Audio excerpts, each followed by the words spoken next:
girl, a prostitute, a kiss for many men. Well, tired on the road, they come to lay with me in bed. I tend to them and bathe them and make sure that they are fed. I pat upon my breast and tell them, rest your weary head. I'm impure,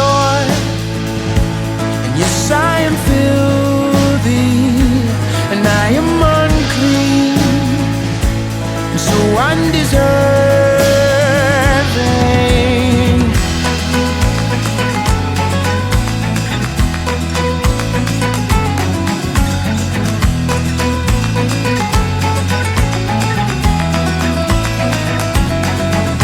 I'm a simple girl, a prostitute, as pride has ever shown. Hello, ladies and gentlemen. Welcome to episode 98 of CONSERVATISH. My name is Peter Feliciano, and I am your host. And let's see, you can support this podcast at patreon.com/conservatish. You can find me on Instagram at Peter_Feliciano, Feliciano. You can also Venmo me, Peter-Feliciano. Just give me all your money. And the biggest thing that I'm promoting is the album release on September 13th at Brick Mortar Music Hall. It's going to have DJ Kevy Kev, legendary hip-hop DJ, is going to be in the building. Jefferson Berkeley is my opener, the guy who I've had on the show multiple times, hilarious songwriter. And me with a full band, including my father, who not only has been on the show, but also arranged horns for the album, who's a veteran. It's an amazing night. So you need to be there. September 13th, Brick and Mortar Music Hall. It's $12 a head, $15 at the door. Buy your tickets now. Either if you're watching on YouTube, you can find the link below. Otherwise, just go to TicketWeb or just Google it. You're big boys and girls. Our guest today is the wonderful UnLearn the World. He's back. Yay! Let's do this shit again, baby. I'm a glutton for punishment. Let's go. Now, thank you very much for coming back on the show. Thank you. Don't give me the stare. Don't give me the loving stare. There are some people who haven't heard. I'm trying to be like, because sometimes I feel like I'm supposed to like, am I sitting the right way? Like, am I wearing the right T-shirt? Like, I'm always, yeah. That's what it's a thing. Do my you gotta roles be, show? Like, yeah, image conscious. You know what I'm saying? Make sure the man boobs is like tucked in and like the angles and shit. Like, you know, we're eating M&Ms, marshmallows, and combos. It's a fucking cheat day. Okay? It's a thing. Now, first things first, you know people who have bought streams. Oh my God, we're getting right into the shits. We're getting right into the shits. Right. First things first. Oh no. First things real motherfucking first. What are you promoting? Everything, bro. Like I literally just dropped a mixtape and a beat tape on the same exact day. Barcodes, right? Barcodes is the mixtape.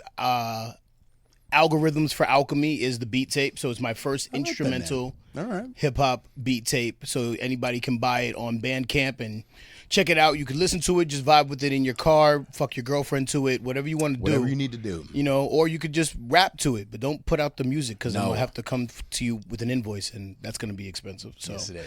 there's that. But no, I mean, you know, it's just, I'm trying to establish myself more and more as a producer.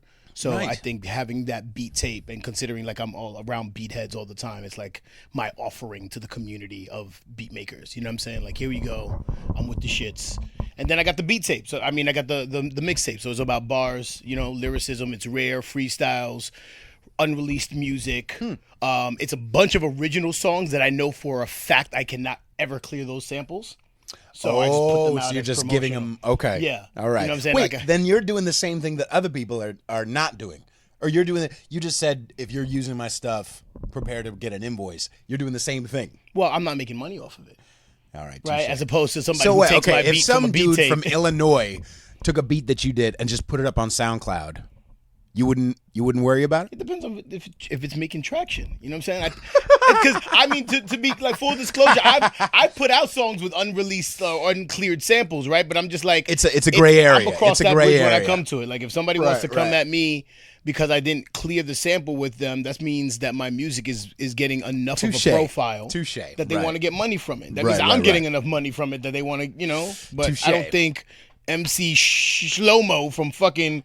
There actually is somebody named Shlomo. I'm 100% sure. He's actually, I've only heard one song. Anyway, so, but you're also, bing, bing, bing, the big thing that I would think as well, even though I completely forgot about Barcodes, I'm sorry, I still have to listen to it, is you are doing a show in Oakland, right? Uh-huh. Where at? Everywhere. No, I'm doing a lot of shows. So look, You're big at don't Yo. fucking make believe. Oh, little old me opening for KRS-One. Don't Well, worry about well, it. I'm all right. fucking. Well, this is the place to promote it. I know. I have I'm like gonna 10 correct you. listeners. They're they want. I'm gonna correct you. Can I correct you? Fine. Yes. It is a big show, Yes. but it's even bigger than that. You know why? Why? Because it's 3 shows. It's actually a mini tour. I'm going on a mini tour with KRS-One. Jesus, dude. Just so we're clear, just so we're don't get it fucked up. I'm doing a mini tour. I love how you're humble KRS-One. flexing on me right now. You're like, watch this shit, but I'm not even going to tell you Yeah. until it's time. Ready? Yeah. Oh yeah, don't worry about it. I'm just getting money from Bill Gates, motherfucker, dude. So Okay. in addition to a bunch of other shows that I have going on in September and throughout like the fall, the biggest of them is this series of shows that I'm doing with KRS-One and amazing, Scarab man. from Living Legends. So good. Extremely excited. I'm getting into like fighting shape for it. You know what I'm saying? Like figuratively, literally, all of those things. It's going to be an amazing opportunity, and I'm there to play ball. You know what I mean? So That's amazing. What does it look like to work out to get in fighting mode? Well, it literally means getting into like fighting shape. I mean, I used to box, right? So like my thing is like, I think we're about 8 or more weeks out. So it's about like really training, like, and you train in the same way that you would train to get fit, lose weight, feel good. You would train to, create a great show. Okay. Breath control, all of those things. So, it's boxing, it's jogging, it's watching my eating habits and not eating this shit that we have here. But it's a cheat day. Absolutely. Yeah. It's a cheat day. All right. Was it a cheat day until you walked in the studio? No, literally today's the last Okay. day for me to eat a lot of shit. Attaboy. Starting tomorrow, I'm going off of sugar. What's the nighttime meal going to be for you? Because for me, I'm thinking Something with I broccoli. want. Broccoli, I Ruining the fucking. fucking- What do I you? fucking I'm love- saying the cheat day is broccoli. Oh no, the cheat day, the What in cheat the day fuck is- meal. Yes, the cheat day tonight's meal is meal. I'm thinking tonight. pizza or maybe Thai rice. I want fried fucking rice. I love fried rice. There's Toulon and the Tenderloin. You ever been to Toulon and the Tenderloin, right next to Showdown, or where you Showdown used to be? Remember Showdown? Yeah. Yeah, right next to it was a Vietnamese spot that had this curry fried rice that's to die for. Okay. I will literally But drive you have from to risk Oakland. your life. Yeah, it's worth it. It's worth it. It's, That's worth, it's good. really, it is literally worth walking over a crackhead and tiptoeing over piss puddles terrifying, to Dad. do that. Yeah. Okay. And then you have a phenomenal story. So you get the That's fried true. rice, right? That's The gratification that your tummy needs, and then you have a fucking amazing story. You just said tummy. Yeah. You're bothering me. All right. So okay. So we're talking about obviously getting in physical shape, and then how many shows do you have? Obviously you do ROTC every Sunday. Every Sunday. Boom I do Boom Room. Wax Tripping in Oakland. I host that every third Thursday. Okay. So we could count those as shows technically because I'm on Yeah. stage like for 2 hours a night. Right. So between that and the other shows that I have scheduled, I have about like 14 performances. Okay. Before the actual.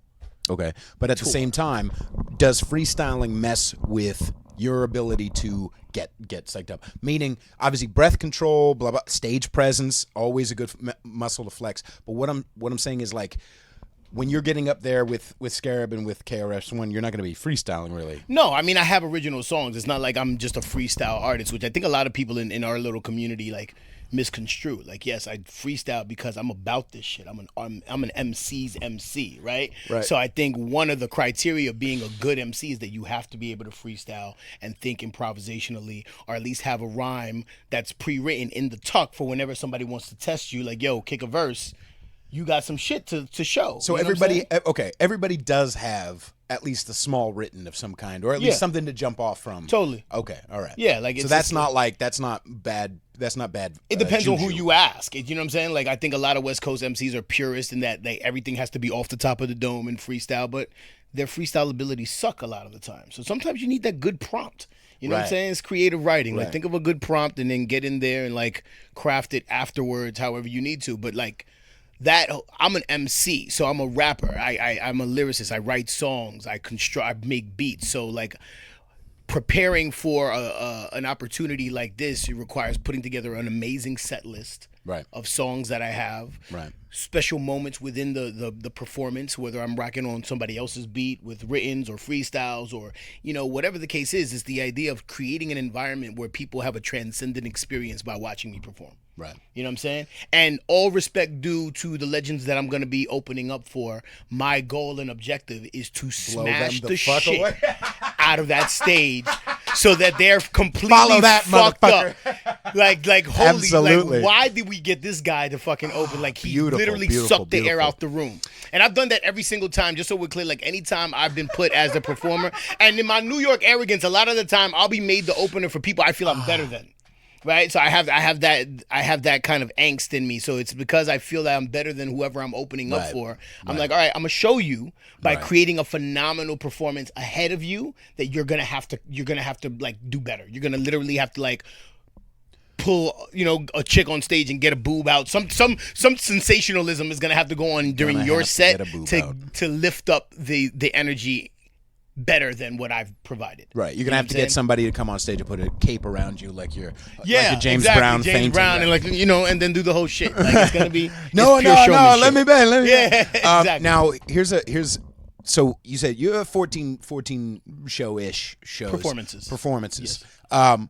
How many times will you run through your set list in between now and then? Because I'm thinking for myself, I'm like listening to all the tracks I'm doing 9 original songs, and I've played these songs thousands of fucking times. There's only like 3 or 4, maybe 5 songs I haven't actually. Yeah, there's a bunch of songs I haven't played thousands of times. Right. But I know these songs very well because I sat down and was in the booth and in the editing and mixing for the last 2 goddamn years.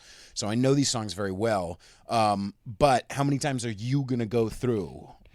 You know, it's weird because like I make it a point to have a different set at every single performance.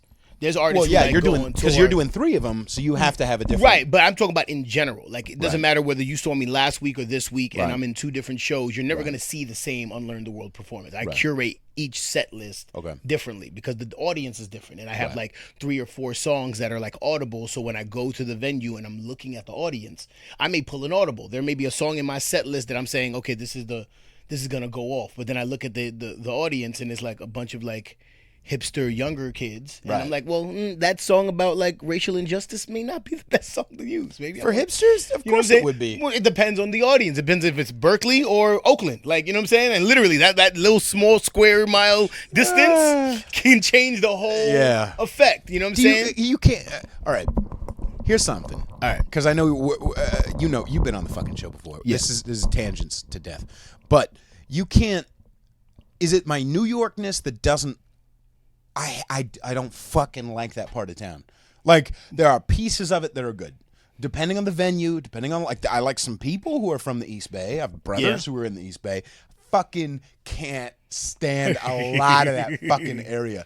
Why is it? I feel like it's the dishonesty of really the. Well, no, I vomit in my hipsters. mouth a little bit anytime I go into you. Berkeley. All right, just a little bit. And this is no disrespect to people in Berkeley. I fuck with y'all as people. As people, just like disrespect the to those air of Berkeley, just kind of like it, just kind of makes me like the vibe. Thank you. It's not even something I can quantify. It's something that's like it's something I go in there and I'm just like. Exactly, like get the fuck out of here with this bullshit. There's like there's something I don't know what it is. It feels beige to me. It feels like not That's white. a really good way to put it. It feels Beige. like a Kmart. You know what I mean? Like a fucking like a Kmart or like a you just played the you know shit what I'm saying? Kmart. A Jesus Kmart, but Christ. with like wheatgrass coffee type of. You know what I mean? Like it's a weird place. I don't like it. It's very awkward. It's a very awkward place for at least me to be in. It's just like, when do I leave? Right. Exactly. What do you feel like it is? It's vibe like it is for me. It's. Is it experiences? Because sometimes it's experiences. No, I mean I've had great times in Berkeley. I've partied there. I've done, like, you know what I'm saying. I've done lectures there. I mean it runs the gamut. Berkeley as a concept. Yes. As a concept, it's just kind of like off-putting for me and my own personal experiences. Because I'm like, you know, I'm progressive in certain instances. I'm conservative in certain instances. I'm woke in certain instances, and I'm ratchet as fuck in other instances. Right. Like, so my duality is, I think, and me owning that is not conducive to being in the environment of this hyper wokeness, hyper progressive. it's tie-dye or everybody's kind of sensitive, right? It's Fremont, but with sensitivity and money. That's really what it is. It's Fremont, but with sensitivity and money. It's like, what's that place? Sedona. We're like somewhere like super progressive. Like we love everybody. Lock your doors. But we love everybody. But with no real reason. Like I always say, like one of the things I dislike about LA is how much people in LA love LA. It makes me go like, okay, is this place the shit? Fucks no, it isn't. But like every Red Hot Chili Pepper song, as a New Yorker, every I feel that way Against the about Machine. New York. Really? As a New Yorker, I feel that way Okay. about New York. I think in order for you to be a New Yorker and appreciate New York, you have to live outside of New York.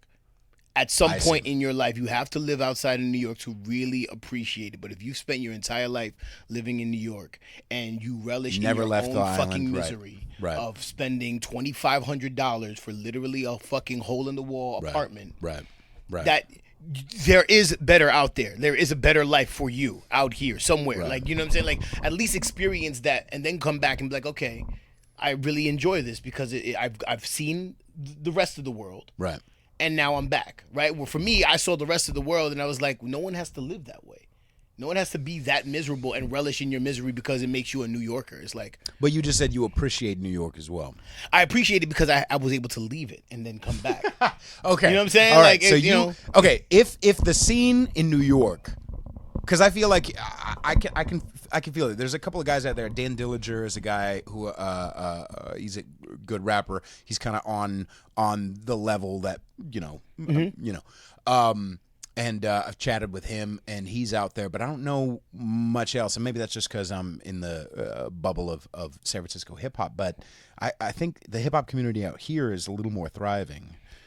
Do you feel yes like and if no. it was thriving over there, you would go over there? Nah, I think what we're talking about in New York is that it's two different vibes. You have the music industry, right? Because it's a bigger media market, so let's be mindful of that.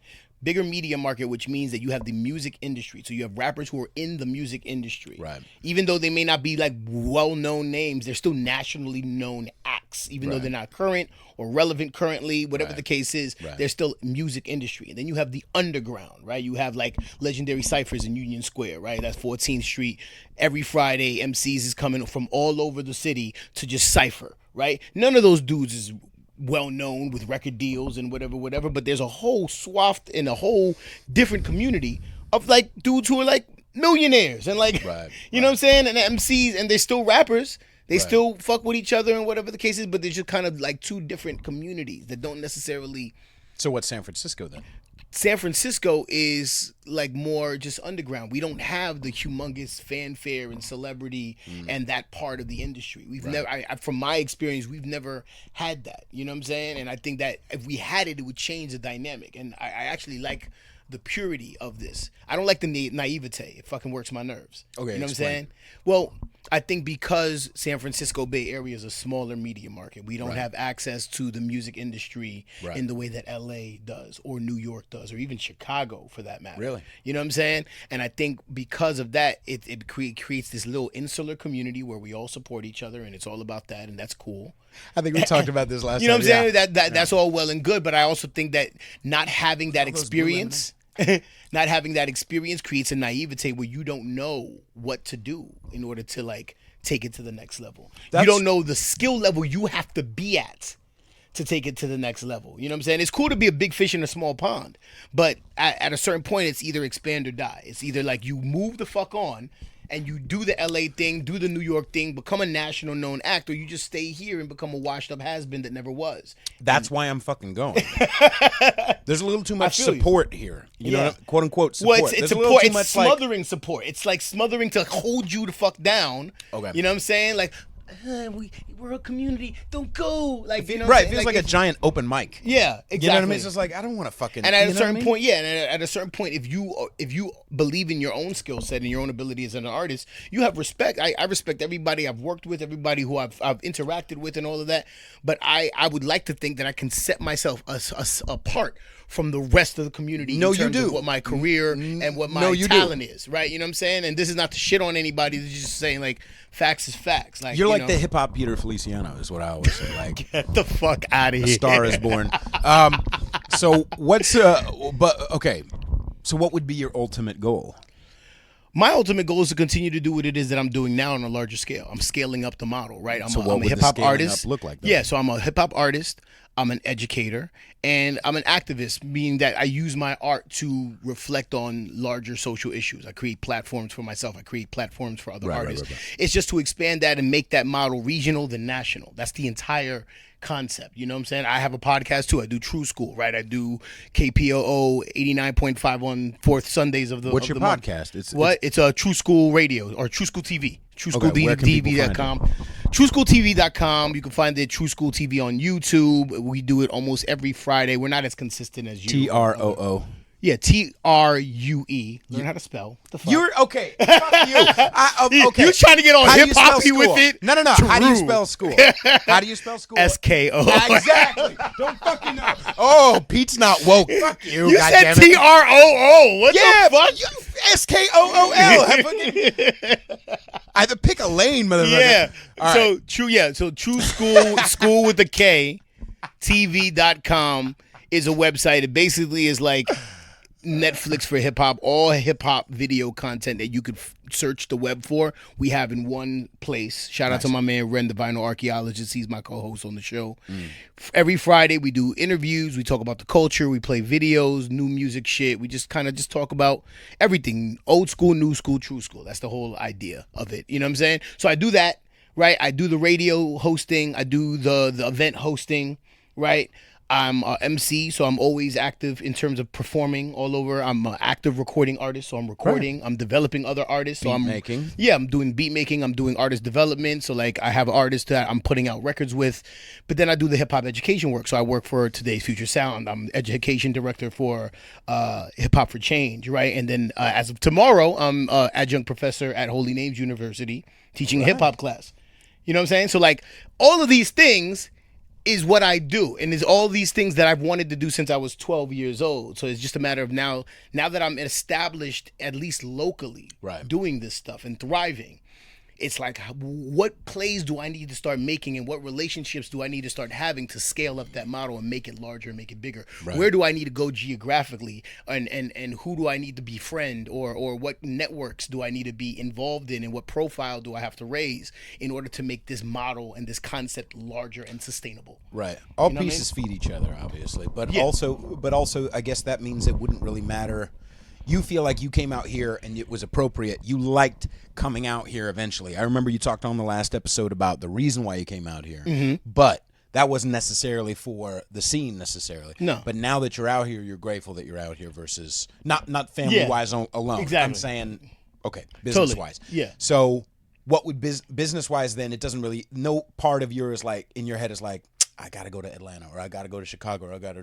No, I mean, I would love to do shows in LA. I can't see myself moving to LA. It's in close enough proximity where I could go there, have fun, take my toys, and then go the fuck back home. Same thing with New York. Like I can just get on a flight, spend time in New York for maybe a month or two, 6 weeks, whatever the case is, to get it in however I need to. Pick up my toys and go the fuck home. Like that's for me. You know what I'm saying? Like that's just I'm content with that. I like the Bay Area being my home and being my base of operations. I love the level of support that I receive. I love the opportunities that I'm able to get and give. Right. You know what I'm saying? So it's not just about getting the looks for myself, because I think I'm starting to move beyond looking for looks out here. I have to start going elsewhere, but be able to be that big fish in a small pond. The benefit of that is to give opportunity for other people.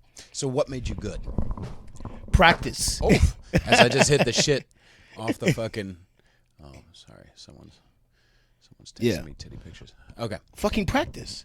Okay. Fucking practice. Like no, Well, I mean, but we know people who are practicing. We just talked Well, about one yes, of them before the show. We know people who practice a lot who aren't so there's a couple of things. I think you. one, you need inherent natural ability looking like. and talent. Like you just have to have it. There's an it factor, right? And no one really knows. You can't really explain it or articulate it, right? But there is always an it factor to being what I would call a transcendent artist. There's a lot of artists, but there are certain kinds of artists that have the ability to transcend. Right. You are bigger than your circumstances. You are bigger than your scene because you have the talent to compete at that level. Right? Like whether, regardless of what people's opinions may or may not be, I feel personally that I am at the level of a J. Cole or a Kendrick or a Drake. I think bar for bar, if you used any of my lyrics and said Kendrick said that, nobody would bat an eyelash. Nobody would say, nah, he ain't say that. That shit is too whack. No, I think lyrically, bar for bar, I can compete. I could think performance-wise, I can compete in those lanes. So I put myself in positions to test that. I go back to New York and rap in those ciphers and perform with people who I think are at that top level, right? I listen to my songs time and again to make sure that I'm competing at least sonically in those lanes. You know what I mean? Like that, I push myself to do that. But I also have the benefit of years of experience, more so than most artists out here. Right. You know what I'm saying? Like I dropped my first quote unquote debut album 2015, right? I'm on my third quote unquote official album, but I've dropped like 7 mixtapes before that. So in my catalog as an artist, I have over 300 songs that I've put out. Right? 300 songs that I thought were dope enough to put out. So think about how many songs I would have had to record in order for me to say, like, okay. So I have 500 songs at least in my catalog. I genuinely believe that the New Yorkness was part of that. 100%. Being around killers. Yeah, makes you a killer. Yeah, and I think out here there's not a lot. It's of a lot of killers. milquetoast shit. It's like, you know what I'm saying. So like you don't have that same edge in certain instances, and you don't have someone like I think you said it on the last show in that cipher when people are all gather around like no, watch what the fuck is that? No. You have to be that way, and out here there's no that way. You don't have that. No, I don't, and I think it causes, and I just think that speaks just to the kind of the social environment. Like that's not anything that hip hop is gonna change. Like, but you as an artist, you have to want to seek that out. Right. You can't be intimidated by being around people who are dope and nice and like getting your ass kicked and getting embarrassed in certain instances because it just makes you better. It just makes you. Did you get embarrassed a couple of times? When I was a kid, when I was a teenager. Like what? Never happened again. Like, you know like what though? Nah, I mean like so when I was like 13. This is the Oprah part of the show. Well, no, when I was like 13 and I was just starting to like get comfortable rapping or at least admitting to people that I rapped. Right, I was in a class with some kid and he was like, "Oh, you rap?" And he was like, "Oh, you like?" He was like, "Ew, like." This fucking like, you know what I'm saying, chubby loser fucking raps. So like I rapped and it was embarrassing. Like my bars weren't good. He fucking ate my lunch. Like it was fucking embarrassing, right? But like within 6 months I got good enough to have another battle and I killed him with like a little one-liner that like destroyed it. Got it. You know what I'm saying? To this, like I did that when I was 13. Years later, I'm graduating high school. I'm at some event. I'm on the train on my way home. I bump into the kid. Right? From like 5 years ago, right? He bumped, and he still remembered that instance where I fucking battled him and beat him. He didn't remember the time he beat my ass and they literally, that teacher had to carry him out while he's still barring me to fucking death, right? He didn't remember that. He remembered the one line I said that fucking like everybody like was like, "Oh, he ate you, son." Like that's what he remembered, right? And that's 5 years later. So, you know, you learn from these kinds of experiences. I mean, I've been in environments, I've been in fucking record labels, bro. Like I've been, you know what I'm saying? I've literally been at the Def Jam office. DJ Enough, who plays on Hot 97, whatever the case is, my manager brings me into the Def Jam office and I'm battle rapping some other dude that's there. You know what I'm saying? It's a big opportunity. He's an A&R, he can sign us. I'm fucking killing this kid. Like, you know what I'm saying? Lyrically. And then after that, this dude leaves. I'm spitting bars, just freestyles and bars that I have written, and this dude's like, "Yo, you the next Biggie, fucking Dominican, whatever." He's already rolling out a marketing plan, like, "Yo, you're gonna lose this much weight. I'm excited to fuck you. Yo, send me some records. I need some records." I love the weight is part of it, though. It's so part of it for me, too. 2 months later, I'm busting my ass, getting records together, all this is. 2 months later, I give my manager the records. My manager has a meeting with him, and he's like, "Nope, this shit is whack. This ain't it. It's not it." You know what I'm saying? So all that excitement, all that rah-rah, but the music wasn't good. He was just like, "Yo, I can't really do anything. The music is just not good." The lyrics were just not good. The beats, he said it was poor beat selection, crappy hooks. You know what I'm saying? Like these are his words. Like, you know what I'm saying? Like crappy hooks, beat selection. These are not hit records. I can't do anything with this. Now that could have been an opinion. I could have taken that to Ruckus and they could have signed. I don't know. These are questions, but he also could have been talking out of turn. He might have been like, promise, and then, or maybe that's what he does in general, is get somebody hyped up so that they can come in with their best shit, and then it turns out they don't. Or maybe he already filled that slot there's something the day that doesn't before you translate. came in a second time. It could. These are all things that, like, the nuances, but I think ultimately at the end of the day, what I received from it, my takeaway from it was there's a distinct difference between being the rah-rah performer and getting a crowd amped, and then trying to translate that excitement and that energy into a record that's gonna have mass appeal. Right. And as an A&R for a major record label like Def Jam, that is where you have to go. Like, that's what your criteria is. Can this appeal to a broad audience on a national level? And the answer for him, listening to 20-year-old me, was no. Right. And I had to eat that, and I had to take that as you know, medicine for myself and try to get better. How fast did you get into the medicine mode? Because I know a lot of people. I got into it immediately. But there are people who never have that. I was talking about this a couple of weeks ago on another episode. I was giving an Uber ride to this kid. He's, oh yeah, I'm on my way to the studio. Oh really? Cool. Yeah. What do you do? Oh, I'm a rapper. Blah blah blah. Little Mexican kid. I'm driving him, and he was talking about how he had gone into he was like literally 19 years old, and how he had been trying to get it together, and how he had gone to E40's show, and he had like, hey 40, how you doing? Like tapping on the shoulder, and 40 just looked behind him and then kept walking, like, right. And this guy's like, oh, that's fucking bullshit. Blah blah. I'm like, how long you been rapping? He was like 6 months. Right. Exactly. So some people don't have that introspective muscle, right? You took it and did muscle, like, it's my fault, it's medicine. There are a lot of people who get into, fuck this is, nobody's gonna understand me, and they get internalized and they never get out. And I also think that's a generational thing, right? Like I come up, like, Touché. I grew up in New York.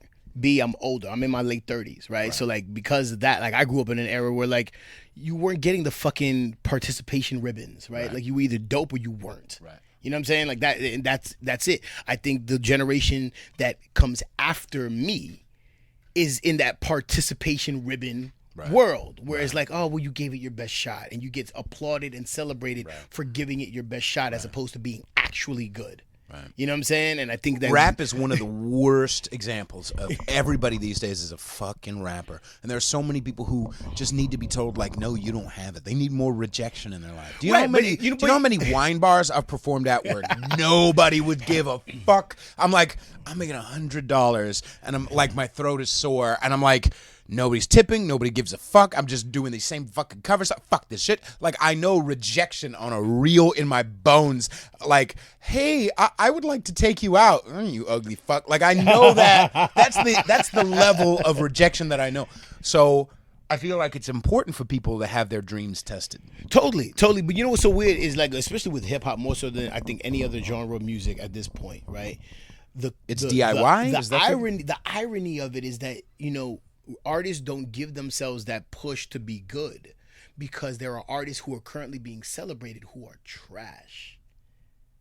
Okay. You see what I'm saying? Like, why do I have to be good? Right. So and so is out here 2 million views on YouTube doing nothing. Mm-hmm. Why do I have to be good? Right. I mean, it's actually changed the sonic direction of hip hop music. I remember songs having 3 verses, hooks, bridges. Hold the mic a little. You know what I'm saying? Hooks, bridges, all that shit. Like, I remember that. Right. Versus now, where if a song has 2 verses and a hook, it's done. That's it. Right? The 2-minute songs. Right? The average song used to be like 3 minutes 45 seconds, 3 minutes 30 seconds. The average song now is about 2 minutes and 15 seconds. The average rap record. Or Pitbull throws on 4 bars onto a some pop song. You know what I mean? Like, it's exactly. very cheap. It's just cheap it's now. very and the means of production are now so much much easier that people are just churning out shit. There's just such a saturated market, so I don't think rappers in themselves are incentivized to work harder. Right. And if you're a lyricist, if you're trying to like actually spit bars and have depth and substance and all of that, you're kind of playing this weird game. It's like, how do I play to the current climate of what people are looking for, but still be authentic in myself and also be meaningful? That's the delicate dance that we're going through, which is why I try. For me, I pave a lane where I'm not trying to do any of that simple shit. Right? I'm trying to remind people of what the fuck hip hop is. Right. You know what I mean? Like, I just did a show, and it was actually one of my more successful shows. It was a big turnout. Forget the artist's name. It starts with X. I apologize because I can't remember how to pronounce the name. But he's a very well-known dude for a certain audience, right? He did a song with Jaden Smith. Turn up kind of trap shit, like, you know what I'm saying? But he's also socially conscious. So I'm in Berkeley. Doing a show at the Cornerstone, right? Humongous audience. He had a great turnout, right? Not necessarily my audience or my demographic. I know very clear what my demographic is. This is not my demographic, right? I'm the 3rd opener, right? Like, I'm the opener a little bit before him. Yeah. And I fucking destroyed, like probably one of the best shows I've ever done personally. And in terms of the reaction by these younger kids who I didn't think were my demographic, completely blown away. Right. But the compliment that threaded throughout the night was, that's real hip hop. You know what I'm saying? Right. What you showed us was real fucking hip hop. It wasn't this trap, which they're all about. It's not like they hate it. They're all about it. But I reminded them of what real hip hop is.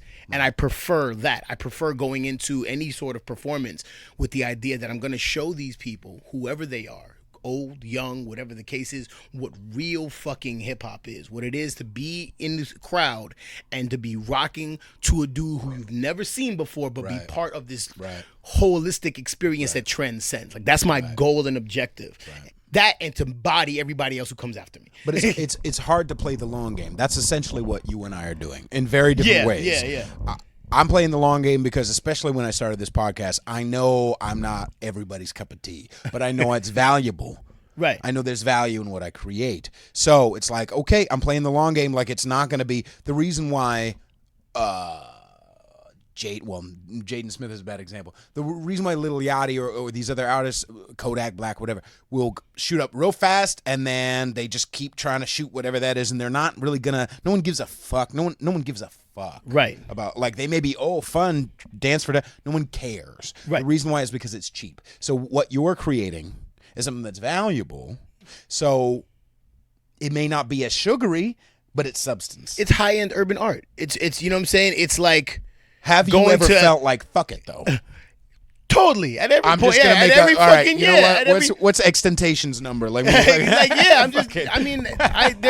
have those fucking moments all the time. I at least do one fuck it record on every album that I have. I have one ratchet fuck it record that, like, you know what I'm saying, like, is completely off brand for me as an artist. Right. But I do it because it's fun to do. Okay. You know what I'm saying? I'm not doing it as the single that I'm gonna push to get the crossover audience that I need. Really? I'm not fucking because I'm a 30-year-old It's not the hook in the dude. water. I'm not trying to do all that shit. Like, you know what I'm saying? Like, I'm beyond it. Like, I'm beyond it. Right. It's not. Maybe it's that'll not be your for me. gimmick, though. You'll be the octogenarian rapper, though. Everybody's like, oh, you checked out this old motherfucker? No, you know, but with regard, I think there is a space for older rappers. I think there is a space now in today's hip hop climate for older narratives to be portrayed. Hip hop's 46 years old, right? So that means there's a broad spectrum of what you can get. Right. I don't need to have the 2 million views on YouTube from 13-year-olds, right?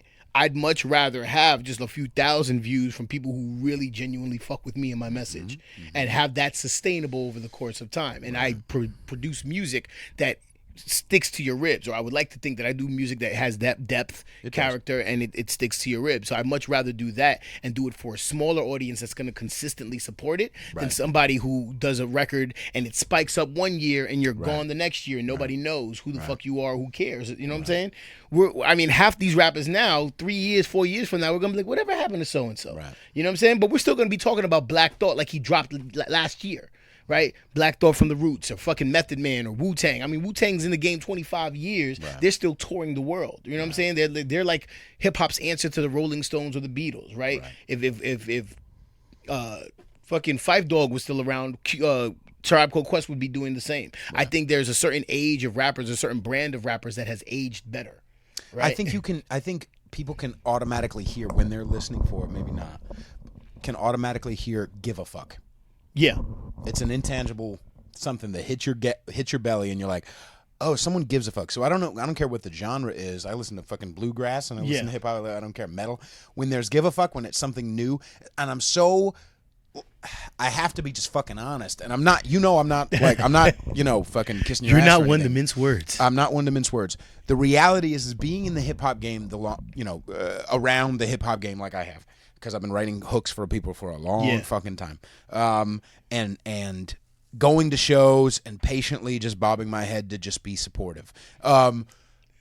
It was refreshing to be like, oh, finally someone gives a fuck. It's like, thank you. It's like running into goddamn Al Pacino. Well, maybe not now Al Pacino, but like running into an actor who's like makes you forget that you're watching acting. You know what I'm saying? I'm not saying you're whatever. Right. No, I know what you're saying, though. Kid. But I'm saying like I get what you're saying. Watching someone who gives a fuck, because I know, and I'm not trying to kiss my own ass, but I know I provide that for people because I've been at these shows with people with winter hats on in July who sing songs about girls or world peace. Fuck you, dude. I don't feel kid in this fucking box. Jefferson Berge, when I finally ran into, have you met him? No, you haven't.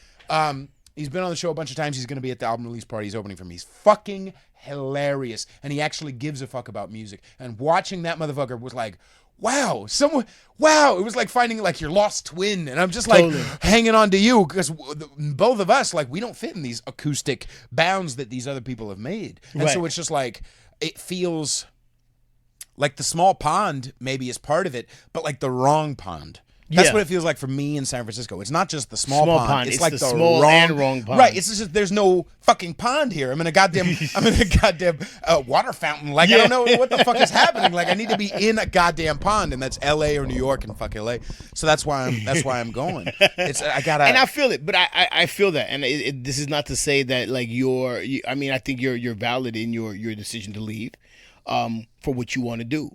You know what I'm saying? I just think I'm in a different space for me where I think it's more advantageous for me to stay in certain instances. You know what I'm saying? But especially with your roots here. Yeah, not just musically, but personally. Yeah, exactly. So I think, you know what I'm saying? I think it's advantageous for me to stay, but then also expand.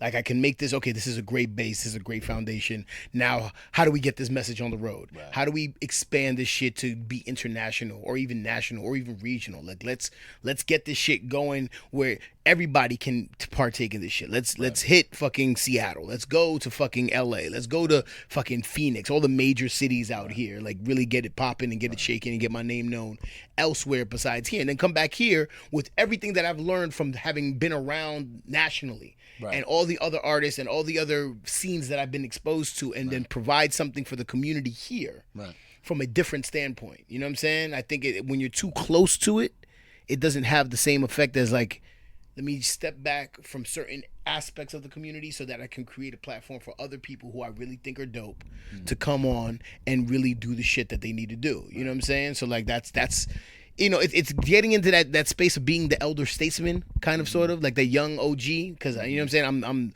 I'm young enough to do dumb shit, and I'm old enough to know better. So that's where I'm trying. That's the lane. That's my lane right now. So I'm trying to just kind of relish in that lane and create a space for myself that when I do get up there in years, I have something that I have an offering for the rest of the community, but I'm established in my own self. Right. You know what I'm saying? So that's, you know, it's, you know, but it comes with discipline.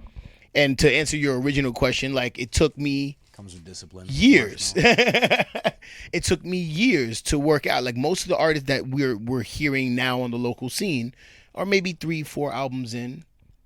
Cool, great. You may have 20, 40 records under your belt, right? I just local artists, right? Most local artists who are younger, even if they're in their 30s, they haven't recorded. What's the definition of a fucking record anyway? I mean, a lot of these guys, because you don't need instrumentation, you can sit down with fucking Pro Tools and just do that and like buy a cheap $200 microphone and fucking. But even with that still takes a skill level of learning how to articulate your words and be eloquent, right? And to use your, you know what I'm saying, no homo, like use your mouth in a way that you're working on your delivery, right? And your delivery is flawless. You know what I'm saying? Working on delivery, working on breath control, working on all these different things. I guess it's just that comes with practice. I'm jealous, to be fucking honest, to be real. I'm jealous that because of the music that I like to make, that I'm not a rapper, that I don't like want to really rap. Although I could body any motherfucker.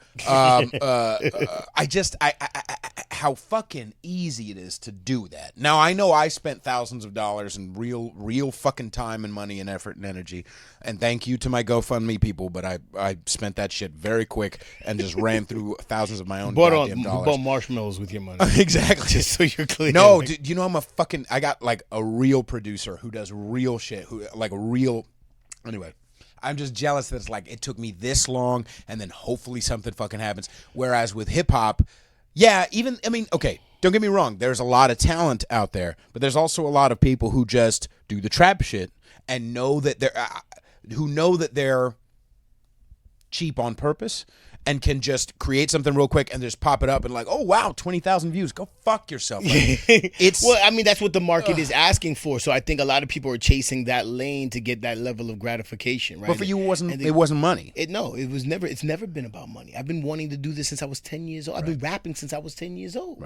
Right? Most of the artists I know, they started rapping in high school. They started rapping in college. Right. I've been doing this since I was 10. Right. I'm, you know what I'm saying? This is not to like claim like I'm a prodigy or anything, but I've just done it longer. Right. And I've done it from a more organic and emotionally invested place. Right. I never did it for the idea of gratification externally. I did it for the sake of me trying to be sane. Right. You know what I'm saying? Like that for me, it was like, how do I make sense of being the fucking Dominican kid who looks black, who's raised around Jewish parents and white people? Right. I needed an outlet for self-discovery. So I've always been doing it for me and my own process of self-discovery, healing, and awareness. Right. And that's where I'm coming from. Everything else external is just is an extension of what it is that's going on with me. Right. And I'm trying to bring people into this world for us to have a collective transcendent experience. Right. So in the same way that I'm performing and at the end of my show I feel healed, I want the crowd to feel healed. I want you to be part of that. Right. And I don't think that most artists who are in our current climate, they haven't gotten to that point yet. They will eventually. You know what I'm saying? I think most. Some you know what I'm will saying? not, I think some will not. Partially that's the because they're nature coming of the from game, different. baby. But that's the nature coming of the from game. different intentions Yeah. as well as different levels. Yeah, you're of- totally rewarded based of on your blood intention. So skill. if So- your intention is to just get gratification and to flex for the gram and to get fucking streams so you can post about it, if that's your intention, then you're gonna get exactly what you're asking for. But then when you want people to connect to your message, whatever that message is, and that doesn't translate because you've been chasing streams or you've been chasing views, you've been chasing likes, it's a different world. You know what I'm saying? why do we have to be nice to those people? Is my question. think If we it's- know that they're coming from a different intention. I think it's appropriate to be nice to everybody. I think it's appropriate to, you know what I'm nice, saying? yes, and but- cordial and civil. I think it's I think it's wrong. nice. I have intentionally not named names many times on this show, Right. and I have named a few Well, I think who fucking deserved it. I but- think naming names is different than just being direct and being like being real. Like I'm Because you're doing a cordial. show with somebody, you have to be like, "Hey, great set," or whatever, and leave it at that. You don't have to. You don't have. But okay, but I you don't understand have. what I'm saying? If somebody did a wax set, I don't tell them that they did a great set. I don't Okay, lie to them. I'll but give them people- that, but I'm not giving. I'm not lying to them. you have people who are your brethren, who are at a weekly show with you, possibly. Yeah. Okay, so you don't have to necessarily tell them, hey, good set. But if you know that they're coming from shit intentions and they don't give a fuck about real ass hip hop, Right. why do we have to be nice to those? I think it's a for me personally. I know we do, and I know why I do. But I'm just Right, wanting to that's what I'm talk saying. I about get- it. That's it. For me, I think when those moments occur, and they do happen often, I think it's a teachable moment for me. I'm a teacher. I'm an educator, right? That's part of my brand as an artist. motherfucker. It's part of my brand as an artist to be an educator. Did you bring blocks for me to play with? But I'm just saying, like, I say that to say that, you know, you want to give people at least some resource or faculty for them to be better for themselves. You know what I'm saying? So, for example, if there's a rapper who's rapping over their own vocals, and that fucking happens a lot, right? Yeah. If my opinion for anything is worth anything to them, my first word out of my mouth is, you may want to consider not rapping over your vocals. I don't tell them, yo, your shit is trash. If you know them. If you know, yeah. If I know, if there's that level of comfort. If I'm just like Joe Schmo, whatever, then you don't give a fuck about what I think about you rapping over your vocals. But if you value my opinion and you ask my opinion, then I'm going to give it to you. And even if you don't ask my opinion and you value it, or I think that you value who I am and what my opinion is, I'm going to do you the solid of telling you something to improve yourself. Right. You know what I'm saying? And that's just I feel is my responsibility from where I'm at. Yeah. You know what I'm saying? I don't like to be, But I think the one knock about me in certain instances is that I'm too accessible. Okay. Because I don't create that snob kind of thing for me. I could turn New York arrogant in a fucking New York minute, and you know what I'm saying, and isolate myself from 90% of these motherfuckers out here. But I don't think that's my job. I think my job is to be accessible so that people. But doesn't can it learn. blur the line? Yes, but is the part of the risk there? Because I like dissecting this shit. Yeah. With someone who has, I'm sorry, like it's still a new muscle for me to flex my fucking New York. I haven't gotten to goddamn New York yet. But to flex the fact and be real with the fact that the whole like idea of appreciating myself for the talent that I have. It's nice. Like, you fucking are in Starbucks and somebody has a fucking delicious ass. You just need where's a dude around me to just go like, motherfucker. Like, I just need somebody to feel that with me. Yeah. And so being at the level of talent that I believe I'm at and that I believe you're at, having somebody to go like, whoa, I hate these motherfuckers is important. 100%. And I want to share that. These motherfuckers with these people. That's why there's people who I fuck with creatively, and we have those moments. We have our eye rolling moments when we go to shows, and I'm, you know what I'm saying, like I'm fucking joking, and I'm I give people certain looks and certain like I have those moments among friends of mine who I respect their creativity and they respect mine, and we have those moments. But I don't think that's at all separate or is isolated from me. Then after the fact. Then talking to this artist and maybe giving them some constructive criticism if they're open to it. Right. I can do both. Right. You know what I'm saying? I could be like, that was fucking horrible. I never want to see that again. And then be able to, in the same breath, go to that person and be like, yo, maybe you want to consider this. Or, I mean, people ask me. I've gone to shows where people have actually wanted to see what my opinion is. You know what I'm saying? Which is a weird space for me to be in because I've never thought of myself to be like in that space where people want to impress me. It's like, you know what I'm saying? It's kind of weird, but it's, Well, you're 57 now, so it's part of the fucking guy. But you know what I'm saying? So I try to dive in both worlds. I do have my elitist personality and characteristics, and that just comes with being good. And it's like, all right, if you don't like it or it rubs you the wrong way, get good. There's no other way for me to you know what I'm saying? Like, you know what I'm saying? It's not something you can buy in a store. You just have to work at it. I feel like, honestly, and how are you doing on time? I'm chilling. We good. Okay, because I was thinking of taking a cigarette break. Okay, we can do that. All right. But I will end this segment by saying I feel like part of the reason why you have risen the way you have is because of being sharpened by, and obviously there's people who use that sharpening and just become all arrogance and no humility and they're a pain in the ass to be around. Totally. We both know people who are fucking phenomenal rappers who we don't want to do shows with. Totally. You know what I mean? But they're because of like you, I feel like we are lucky as fuck to not just have the talent, but also to have the examples of people who worked real fucking hard above us, who said, "Faster, motherfucker, go!" Like, stop. Yeah, hey, I mean, don't be an arrogant asshole. I was trained. Don't be too humble. I was completely trained to be better. You know what I'm saying? And that I think that, and that's so we kind of owe it to the next people, but at the same time, selectively. Selective, 100%. Right. That's you know. So if you want to know why I get the looks that I get, it's not magic. I didn't sell my soul to the Illuminati. I'm not doing pay to play. I'm just better than you. I'm just better. I work at it. It is not like, this is not arrogance. This is, I work at it. I'm putting my 10,000 hours in. I work at it, not just Do you do rapping. morning pages? Huh? You do morning pages? What do you mean morning 10,000 hours. You just quoted a book for I just do the artist's 10,000 way. hours. I don't fucking, I'm not fucking reading. I do the 10,000 hours. I'm putting in the work. And that just doesn't mean just writing raps. That means recording. That means performing. That means every aspect of being an artist, I work diligently at and I process, I analyze. I'm a student of it. Right. You know what I'm saying? And I teach it. And being a teacher also makes you a student of it because you got to refine it time and again to make it fresh for yourself. You know what I'm saying? It's no different than a piano player just playing scales for the sake of playing scales to get good, to keep your hands moving and keep your chops up as an artist. If you're, you know what I'm saying? If you're out here just fucking rapping on the weekends, you know what I'm saying? Rapping when you're not serving tables, you're not going to get good. You got to give yourself completely to this shit. Either you're with it or not. And I think that's the problem is that a lot of these artists, they don't have that kind of luxury. You know what I'm saying? I literally had to quit a fucking job. I was working insurance for 10 years in the fucking financial district, bro. Like, you know what I'm saying? Still doing rap. But I was telling myself, I'm not going to get to the next level if I'm still doing this shit-ass job that I fucking hate. It's paying for everything. Paying for me to go to trips to St. Thomas. Paying for my kids to go to school. You know what I'm saying? Keeping my ex-wife happy for whatever little time she was happy. You know what I'm saying? Like all the shit. But it wasn't feeding my soul, and I wasn't getting what it is that I wanted out of my music because I wasn't immersed in it the way that I needed to. You got to commit yourself fully. So to your point about moving to New York, that is you committing yourself fully to getting get a job, better. Though.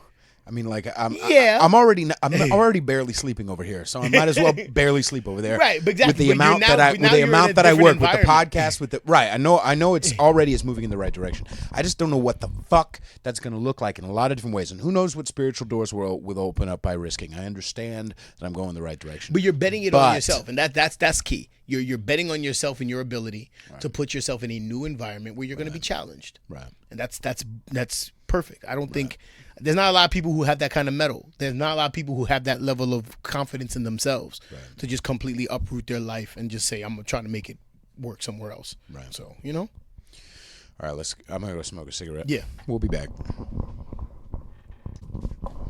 All right. Back to the second part. Let's do this. So, one thing we were talking about, and then we'll go on to whatever. We'll do whatever we want. Is there are people, Yes. who who are not putting in work. They're buying streams. Now, what does buying streams look like to the layman?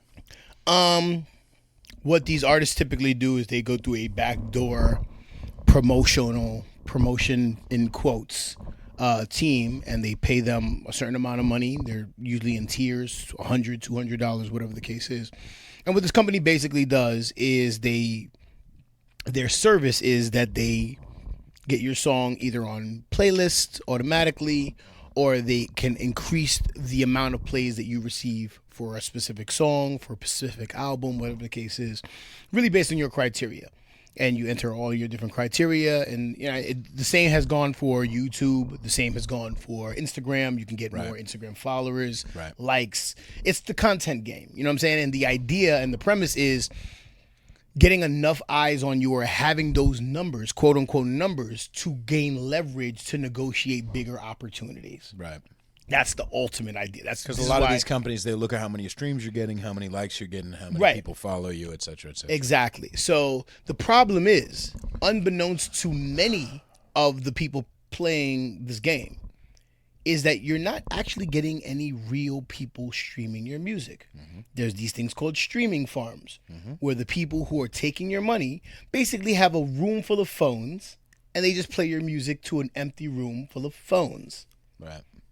And so there's your streams.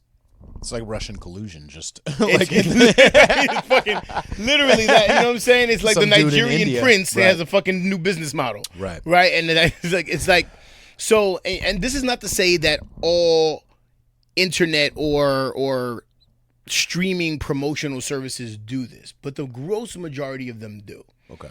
This is why a person can have anywhere of 200, 300,000 streams on a song or an album, but can't pack a venue with 15 people.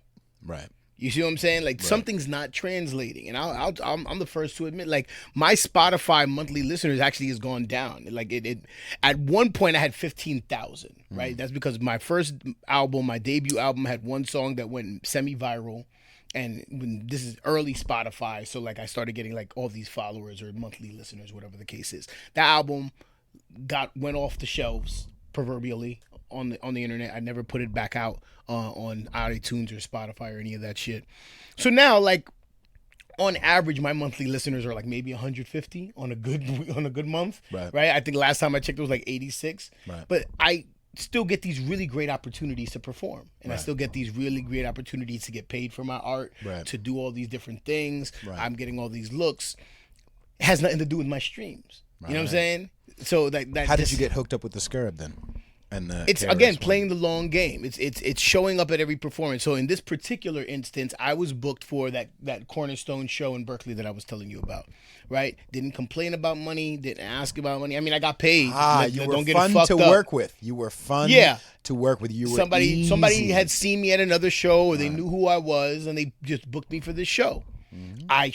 It's time. It's preparation meeting opportunity. Right. You get the opportunity. You're prepared. You show up. You show out. People love the performance. Word got back to this guy that I did a great job. Further to that,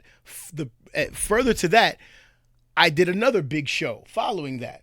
I did the Smoked Out Barbecue with like a whole bunch of rappers. Twista was there. Fucking Nappy Roots, this group named Griselda that's like really big now in the hip hop world. A lot of different people for it. It's my first festival, so I played my first festival. So I do this really great job at this Berkeley show. Right. I do another great job at this festival. Preceded all by having done a great show at the J Electronica. I opened up for J Electronica, who's one of my favorite rappers. Did that. Preceded by having opened up for Ghostface and Raekwon last year. Right. So here's my resume within the last 8 months of great show after great show. Not only great show, but great opportunity. So it's like you weren't late. Right. You didn't make a big stink about pay. You didn't worry about, make them worry about, is this guy going to perform or not? You didn't have a problem with your SD card. Like it was all came together. Just, and you were just right in the moment. And so the same promoter who booked me for that show in Berkeley said, "Hey, I got this opportunity. I think you'd be great for." I said, "Sure, just, let's make it happen," and we made it happen. Nice. You know what I'm saying? We got it. So it just, and it was just like, here's the opportunity. I was like, well, how many shows? Wait a minute, I get to do 3 with fucking are you fucking kidding me? Yeah, let's get this, like, whatever you need me to do. KRS-2? I don't know. It was, what I'm saying? Like, that's one of my favorite rappers in the world. So here it is. Like, I always say that last year was the biggest year of my career, just because I was able to have these opportunities that led to other opportunities. And that's exactly the game that I'm playing. Right. It's having the opportunity present itself, me showing up prepared, and then that opportunity in and of itself is an investment in a larger opportunity. Right. You know what I'm saying? Right. Me getting the Ghostface and Raekwon show was because somebody saw me at my album release party, like a month before, and said, "Hey, he'd be great for this." So that's the game that I've been playing. But you don't have a manager. You don't have a team. No, I'm doing this all by myself. Right. This is, what I'm saying? The only team that I have so far is a creative team. You know what I'm saying? I have my photographer, videographer. Shout out to Sarah Arnold. Shout out to Landry Gapengwa. Like, those are my guys in terms of producing content, whether it's music videos, photos, this or that. You know what I'm saying? Shout out to Lil MC. You know what I'm saying? Like, she's been amazing on the show. I love that. I know. I heard that episode. Oh, you did? Yeah. You know what I'm saying? Yeah. We did that early in the morning too. I rarely do a early morning show. Anyway, continue. You know what I'm saying? So I have a creative team. Shout out to Chris Keys, who mixes all of my records and adds, instrumentation on some of my beats. And so I have a creative team. Right, but then further to that, now I'm just starting to get into place of creating a professional business team. Who do I want to get money with? You know what I'm saying? And that becomes a different kind of perspective. But in terms of people booking me shows, I'm the one booking my own shows. I'm the one answering my phone calls, sending out the emails, and all of that, putting together my press kit. It's about being professional and having all of that. But it's also about being dope. I know plenty of people who are hella professional, but they're just not as dope. Right. You know what I mean? So that's really what it comes down to. So I don't play the streaming game. I'm not out here saying I need to focus on getting viral in order to gain leverage to get on these bigger opportunities, where a lot of people are. And that's fine. This is not necessarily a judgment unless you're literally paying for the streaming farms. Right. You know what I'm saying? Because people, there's people out there who understand the metrics of going viral and the certain right hashtags and the certain framing of your face or the video or whatever. There's a whole scheme and science to it that they spend a lot of time trying to master. I try to master being good. Right. You know what I'm saying? Trying to put out the best content that I can. When you go to bed at night, when your head hits the pillow and it's just you're like, did I create something that I actually fucking like? Like, can I sleep at night knowing that I didn't buy streams? Can I sleep at night knowing that I'm good? Right. I'm not saying that's all that matters, but ultimately, really, in the long game, you want to talk about long game, a few years after all of us die, nobody remembers you at fucking all. Like, Bowie will be, okay, for a while, we'll remember Bowie, Prince, like, but eventually, like, no one knows. I was talking about, like, remember Peter Pan, the Disney movie? Yeah. Do you know who the violinist was? Exactly. Nobody fucking. But that motherfucker beat the shit out. You know what I mean? Like, came in, prepared, the second star to the right. Like, it's a fucking good song. It's a beautifully written song. Like, that song is fucking great. Nobody fucking knows. Yeah. And they put more juice and more soul on that than most of the motherfuckers who have tons of streams and tons of this and tons of blah, blah. So, do I want to waste away in obscurity knowing that I'm a good fucking performer? Absolutely not. But I have personally paid way, especially with this podcast, paid way too much attention. Like, okay, where are the metrics? Where the, it feels not good for me. I think spiritually. I think it's not good for anybody. I think we are on. I say this in almost every interview more recently than not. I think we are on the verge of a severe crisis in America. I think that the minute the social media bubble bursts, if it ever does, you will see the largest spike in mental illness that we've ever seen. Like como los dominicanos dicen, te lo juro. Like I swear to God, I swear. Yo, I swear to you, I think that people are gonna. I mean, they're already going crazy with social media. Take that shit away tomorrow. People are going to go fucking nuts because the instant gratification that they're getting from looking at a phone every day is gonna go away. And what are you left with after that? What are you left with when the streams are gone? What are you left with when the likes aren't happening or you're not able to see them? You know what I'm saying? Like, what are you left with? All you can be left with is what you have, and basically taking it back to what the streets is telling you. I'm from New York City, where it was about the street. If you was hot in the streets, you was hot everywhere else. If people was talking about you in the streets, then you was cool. Like that was your social capital. That was your streaming. You know what I'm saying? Like, it means nothing to me if I see a number on a screen. It means a lot to me if I walk outside my house to go get something from the bodega and I see a car playing that music. What's that? Okay. If I go to a club and a DJ cuts on a record and everybody goes nuts, that to me means more. It has more relevancy in my life than any sort of number. You know what I'm saying? Like, the number's just going to say, what PR service did they use? That's really all it does. You know what I'm saying? The new game is not an A&R guy coming to your show and then putting you like with a small. I would say like there's a small, narrow bottleneck now, or there used to be, of like you had to perform at the right time at the right place and be perfect and all that stuff. Now there's such a wide neck, but the fucking pool is shallow as shit. Well, I think there's a wide neck, but I think the pool is there's more people. You know what I'm saying? Like, it was a narrower bottleneck to get to from point A to point B. It was narrow, right? I think the access point is larger, but now there's more people. You know what I'm saying? And I just know I'm better than all these. Exactly. I just know. And ultimately, my favorite thing in the world, whether it be through a video or through a song or through a performance or through a podcast, I love. And the transfer of enthusiasm. I had a mentor one time tell me that's what art was, is the transfer of enthusiasm. I'm going to make somebody feel something. Really? Whether it be I'm grabbing my dick and people are like, yeah, motherfucker. Like, that's an emotion that's important. Totally. Swag. There's also the emotion of terrifying people, horror movie. There's an emotion of making people sad, like a beautiful, romantic, movie. There's ways to create emotion. And I love that more than anything. Right, and I think it's giving people a human experience, but that's what they're responding to. You know what I'm saying? And that to me is the gratification that I walk away with when I leave a show and somebody tells me, like, I've never seen anything like what you just provided me, or they say when I get those kind of comments, when I walk in, when I'm taking my kids to the fucking supermarket and somebody's like, you're UnLearn the world, and my kid thinks I'm fucking famous because 3 people just came up to me in 3 different instances to shout me out for me being a rapper.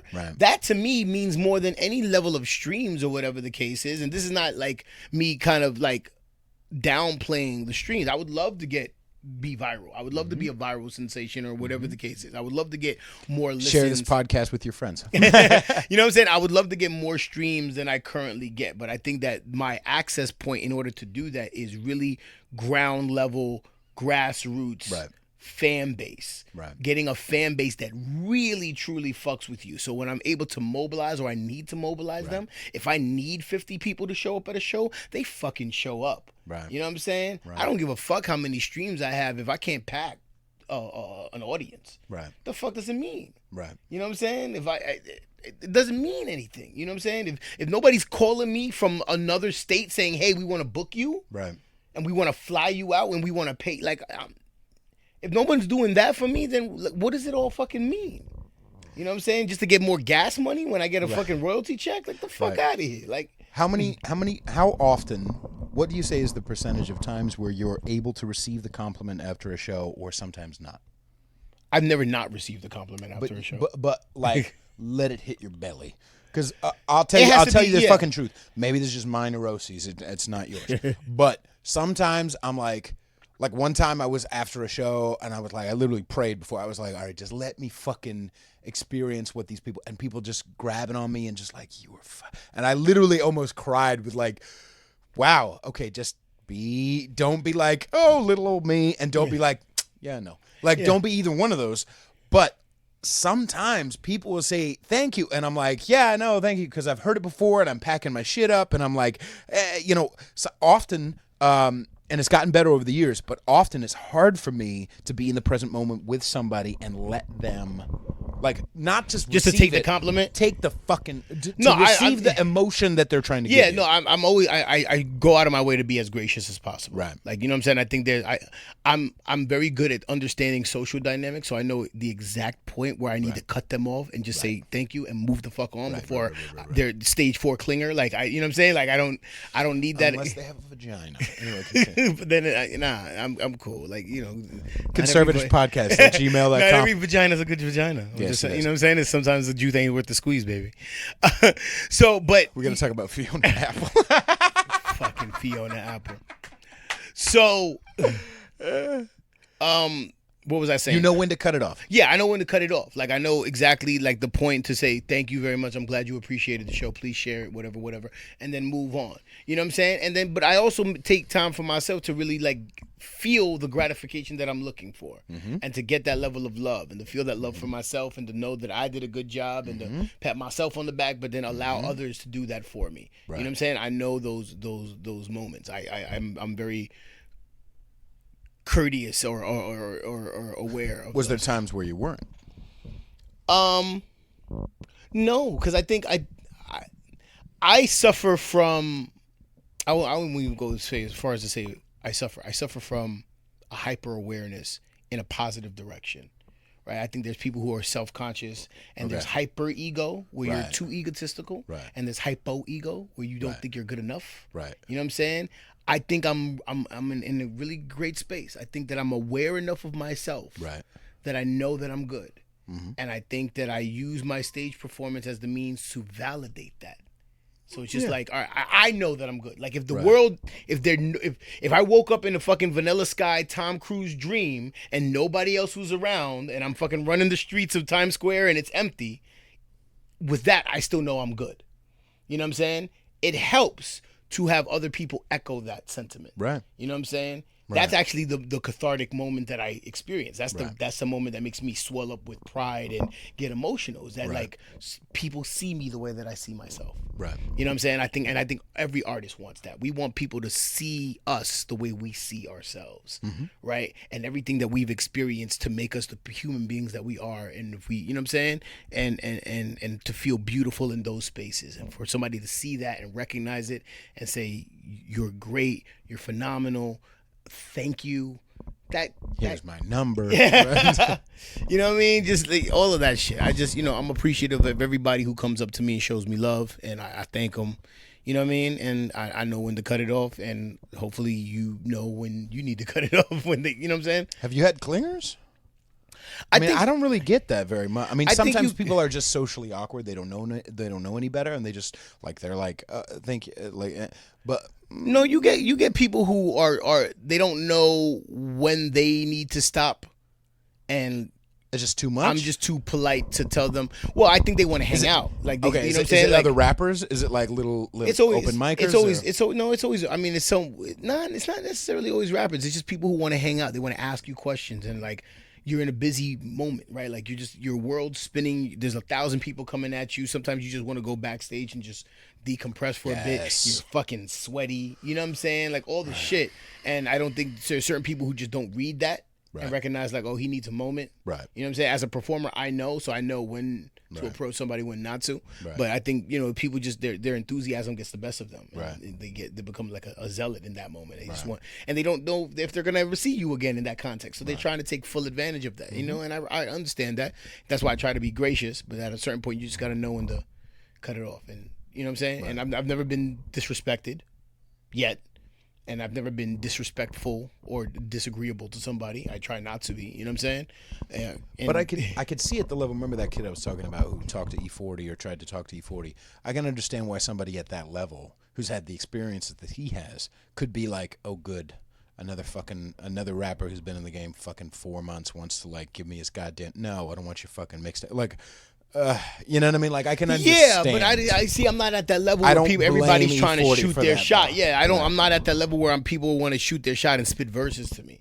Right. Like I'm not at that level where like people think like, oh, this is the only opportunity I'm ever going to get, and this person's gonna put me on. Right. You know what I'm saying? Like that's just not the kind of audience that comes out to an Unlearn the World show, and I'm not that big of an artist for people to be like, yo, listen to me, son. You get that on Facebook and Instagram. Like people How many literally. times do fucking beat makers reach out to you? How many times? Oh, like twice Once a day. Twice a day. Twice a day, at least. Like, yo, I got beats. Right. You know, I really let's work. I'm like, Now, okay, it's like awful, I got beats too, motherfucker. But, right, it's awful, but we understand that we're playing a different game. Yeah. I actually did one time get some guy. Actually, the guy I had on my show, Eli, he's a conservative high schooler, this little Mexican kid, and he actually found me on Instagram because I guess I had liked one of his photos when I was looking through hashtags, and then he started following me, started listening to the podcast, and now he listens every week. Dope. So it's weird little games like that we have to play. That some people are just nothing but game, and some people are nothing but content and they don't have game. Right. So I don't know. Like I guess a part of me feels like I don't blame them too much, but usually when those accounts, like whether they're like a beat making account or anytime I guarantee if I like when I'm promoting this episode, I have a marshmallow in my head. I guarantee when I'm promoting this episode, I'm gonna have a hashtag hip hop, and there's gonna be somebody in the fucking comments who's like, "Hey, check out my beats," or "Hey, check out my merch," or "Hey, check out whatever." It's just like it's especially with hip hop. But then the beauty about social media is that you can choose what you respond to. Right. You know what I'm saying? Right. And I think that's kind of what we all we chalk it up to the game if we don't get a response. It's no different than going into a pretty girl's DMs. You know what I'm saying? You know, like it's really no different. She has the option of saying replying or just keeping you on red. Right. You know what I'm saying? And vice versa. Like it's so you have that option. In person, you don't necessarily have that option. I feel like in the especially in that game in the East Coast, you're allowed to shoot your shot a lot more than you are in the West Coast when it comes to females in the DMs. There's East Coast etiquette versus West Coast etiquette for the DMs? I'm not saying that for the DMs. I'm saying in females in general, female and male interactions, it's more appropriate to be upfront in New York, or it's more often that people are upfront in New York. No, totally. But then you have to expect for the female. There's a lot of pro-clutching motherfuckers out here who are like, someone wants to have sex with me? How dare you? Yeah, no, but I think, in the East Coast, I think we're just direct and we're volatile. We're very extreme because our weather is extreme. Everything is extreme about us. You know what I'm saying? So like, if you're gonna shoot your shot at a New York female in a very direct way, you can expect a very direct response, whether that is her favorably being a recipient of it, or her just flat out telling you suck my dick. Get the fuck away from me. Because New York females is quick to say suck my dick, especially black ones. Yeah, that's actually they're quick to say like this first wave feminist Camille Paglia. She hates these third wave intersectional whatever. I love her to death. Camille Paglia. She talks about how especially in the white community, there's a lot of like pro clutching because they're protected like little birds. So when they enter into the wilderness and they're like, someone whistled at me or someone whatever. Oh my God, it's like almost like a. Whew. Now I'm not saying whistling is wonderful, but hear me the fuck out. But she says that in the blue collar or in the black people or the whatever community, there's much more of a I'm not afraid of somebody hollering at me on the street because I can dish it right back to you if I need to. Right. You know what I mean? There's less of a I'm fragile. You know what I mean? So like on those sites where they're calling out people for catcalling or whatever, I don't think you'll see a lot of black females. You'll see a lot of like white females and by the way, a lot of white sixes. Ouch. That'll piss off your audience. White sixes. There are, dude. I'm sorry, dude. There's a lot of females who are ungrateful who get approached when they're like. I'm not saying they should be grateful. But I'm saying have a little self-awareness that, yes, we're trying to fuck you, but don't be like, don't try to punish men because you've been unattractive your whole life and now one tries to go for it. You know what I'm saying? Like, I get what you're saying. I just, you know what I'm saying? Feel what I'm saying? I also think that men are trash at communicating with women. I agree. Men are I'm not saying that like, you know what I'm saying? Like, I have a lot of female friends. I say this all the time. So I personally don't get the concept of the unsolicited dick pic. I don't. No. I don't. You know, that's, but that's only speaking to the point of absolutely. men just not having any sort of resource or faculty as to how fuck to me. Yeah, I get it. Just like, I get it. You know what I'm saying? So I think just women just have their guard up, but I think also women need to be recognized that they are empowered to tell somebody, suck my dick, get the fuck away from me, you creep. Absolutely. And I don't want that message to go so far that people think that, like, I've heard a lot of people on podcasts and radio and hip hop and whatever, people say like, oh, I don't understand dick pics at all. Motherfucker, I could send you some numbers. Like, there are a lot of females who I have enjoyed sending pictures back and forth with over the years. But that's with consent. No, that's what I'm saying. But Right. when they're saying, they're keeping the door wide open so far for fuck unsolicited that they forget to put in the word unsolicited. There's some feminists out there who are like, fuck all dick pics. Like, fuck you. There's a lot of women who like pictures of my penis. Like, but that's if they ask for it. You know what I'm saying? I'm Like, agreeing with it. But I'm saying if they ask for it. But sometimes the march of like, fuck unsolicited dick pics, they forget to throw in the word or the concept of unsolicited. I think that's the main word that I always hear. I always hear unsolicited more so than any other word. You know what I'm saying? But that's the circles are. Well, there is somebody who's I've never heard any woman just rally Lil against. MC was telling me that she was like that she's making this book, and I'll have her on to defend herself. I have no problem about or who was it? Skinny was telling me about, and I didn't know it was Lil MC until later.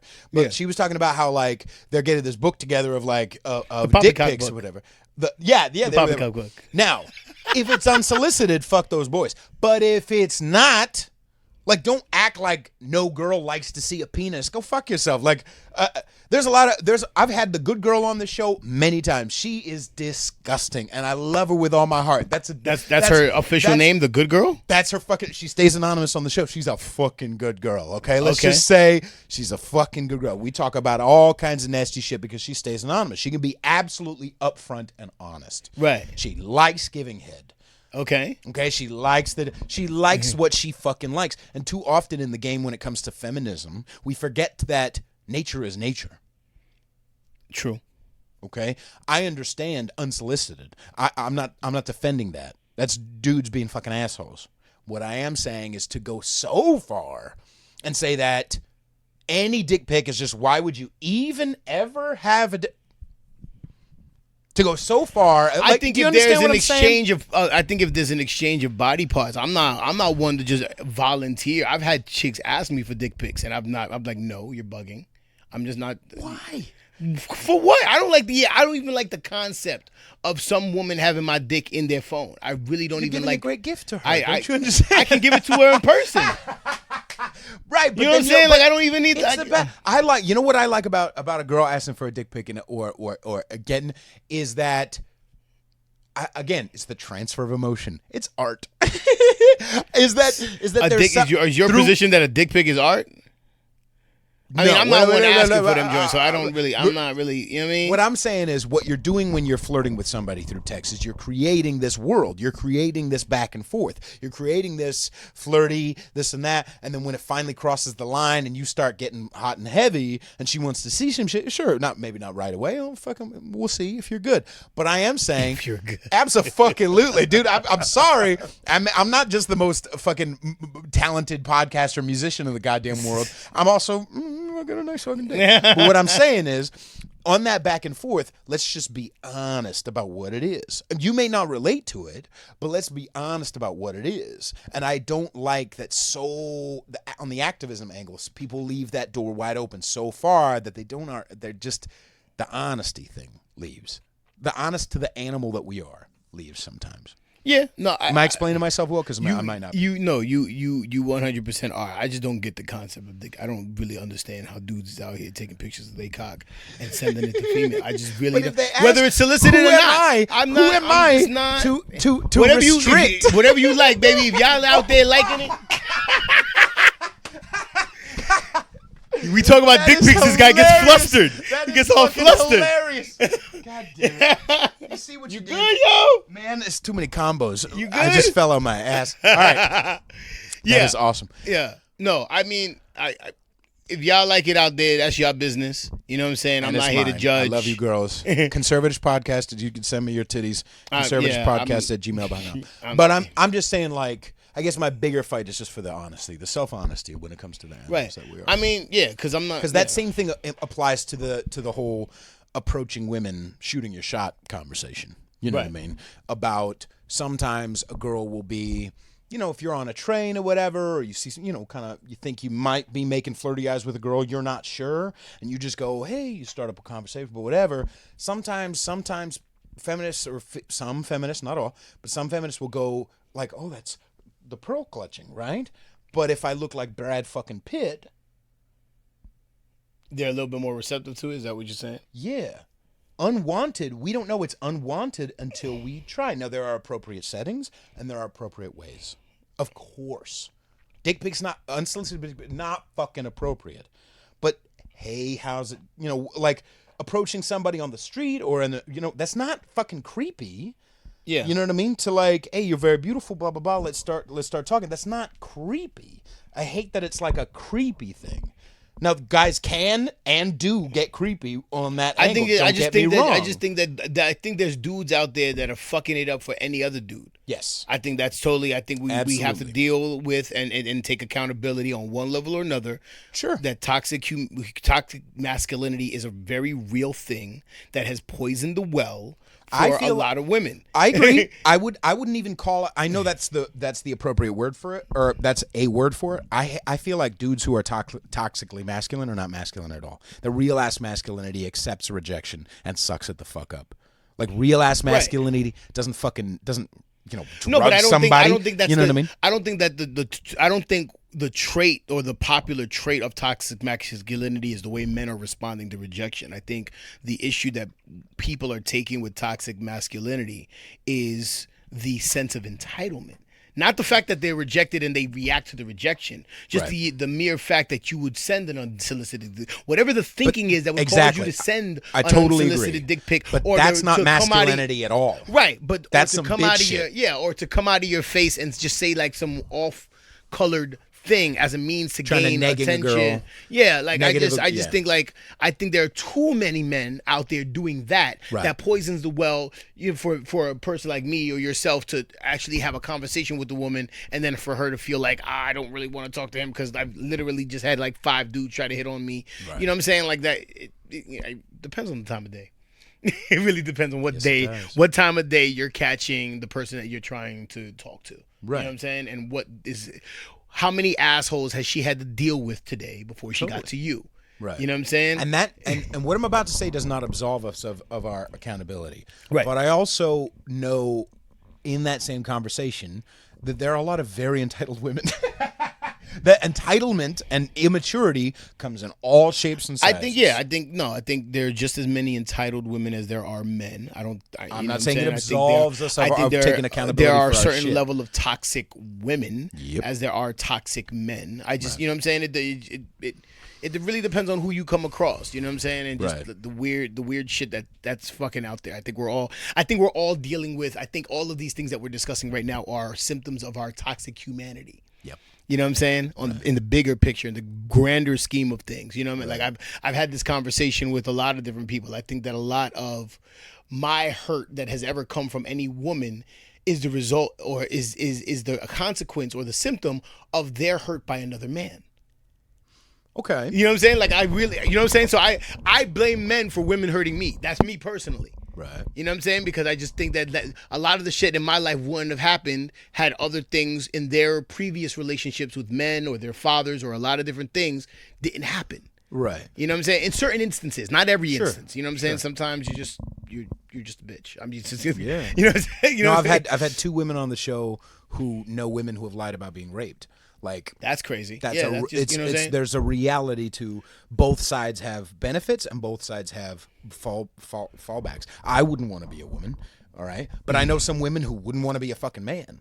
You know what I mean? The power that they have is different from our power. That's not no power and all power. Right. You know, I was just watching stupid ass Game of Thrones. It's a dumb example. But you may like, I mean, the fact that, you know, obviously it's a fake world, but for fucking thousands of years, just all kinds of dead, faceless, nameless motherfuckers all over the world getting slaughtered because of a fight, a war. Like, you know what I'm saying? Like, it wasn't the girls out there, it was the fucking dudes. Like, Yeah. I'm not saying that means we get to be assholes to you, but I'm saying there's give and take. There's benefits and there's drawbacks. There's liabilities. Yeah, So totally. all I'm saying is we're taking accountability for our shit, but let's not totally discount the fact that nature is nature. Yeah, I mean, no, totally. Like That the same desire to have sex with a girl is in Brad Pitt as it is in me. And just because it's Brad Pitt hitting on you and not me, yeah, like just because I'm vocal about my desire to sleep with somebody doesn't Yeah. make me a toxic man or a creep. There you go. I get what you're saying. Yeah. Totally get what you're saying. so I'm just throwing it in. I mean, I know I'm not trying to get political on the show. I'm just saying, like, I get that's what you one know, thing that totally. I know that I can parse out with you. Yeah. You know what I mean? Because you like females and you're also, you know, activist in your own ways. But you know, sometimes it's just nice to have, you know, and especially in this setting, with the good girl, like when somebody can be as honest for a long conversation rather than a little sound Yeah, bite, just keep it 100 and characters. stop with the fake woke shit. Just keep it 100, and I think we're all better off by just being honest with ourselves about Right. what we like, what we don't like, all of the shit, Right. and not trying to impose what we perceive the world is going to accept. You know what I'm saying? Like, I think just there's a lot of fake woke shit out here that we've spoken about before. Like, and I think that becomes eye rolling and annoying. You know what I'm saying? Mostly like white when people, everybody's right? trying to. Yes and no. You know what I'm saying? Because Okay. there's a lot of fake woke shit in the black community. There's a lot of fake woke shit in the Latino community. I mean, Right. I've seen it all over the place. You know what I'm saying? Like I'm a person that when it comes to that world of wokeness, I have a lot of contradictions. Like, you know what I'm saying? Like, if you listen to any of my music, like I could be talking about police brutality in one record and fucking somebody in the next record, Right. or even in the same fucking song. Sure. You know what I mean? And I don't think that takes away from me as an artist. That doesn't No. take away from me as an activist or a father or an educator. I'm just keeping it 100. I'm conveying a real story about shit that I'm living or shit that I've experienced or shit that I have proximity to. Right. And you take it for what it is. That makes me a real ass human being who's courageous enough to at least express and chronicle those experiences. Right. You know what I mean? And I whether that's your cup of tea or not, Right. it's up to you. Right. You know what I'm saying? But that's not to deny the authenticity of it. And I'm not doing it for the sake of being sensational. I'm not doing it for the sake of, being hyperbolic. I'm just trying to convey a narrative. If that fits your worldview, Great. and you're If you're with it, open-minded enough, right great. on. But if Right. you know what I'm saying, if you're looking for some dude who's like fucking Brendan Fraser in the Bedazzled movie where he's the nice guy crying at the sunset, Right. I'm not the one, baby. Right. You know, And let's be real, no girl is like in her bones looking for that. Not in her bones. Not in her bones. Well, no, I she think- may be looking for that because some other guy was an asshole and she just wants I something know. fresh. I think there are women But who look when- for that, but they are the alphas in the relationship. Okay, yes. You know what I'm saying? But that lasts only so long. You know, I mean, they true. I think, you know what I'm saying? I keep talking about it, but there's so many like because- 4-year-olds yeah, that I 'cause- start having sex with because they just got out of a relationship Did you with say a 4-year-olds you're having sex with? bro? 40. God damn it! God Fucking, damn, come on, I'm UnLearn. fucking- yeah. How many Right. 40-year-olds who just got out of a relationship who thought that they wanted to run their relationship and then just turned out they were bored and they didn't like the guy and like they got bored and they cheated on him and eventually I get to them and it's fucking different. It's fucking different. I'm refreshing. You're refreshing, UnLearn is what I'm saying. Well, I know There's I'm a something mother. You know what I'm refreshing saying? about I'm a that. black guy who's a snowflake. That's, you know what I'm saying? Like that's.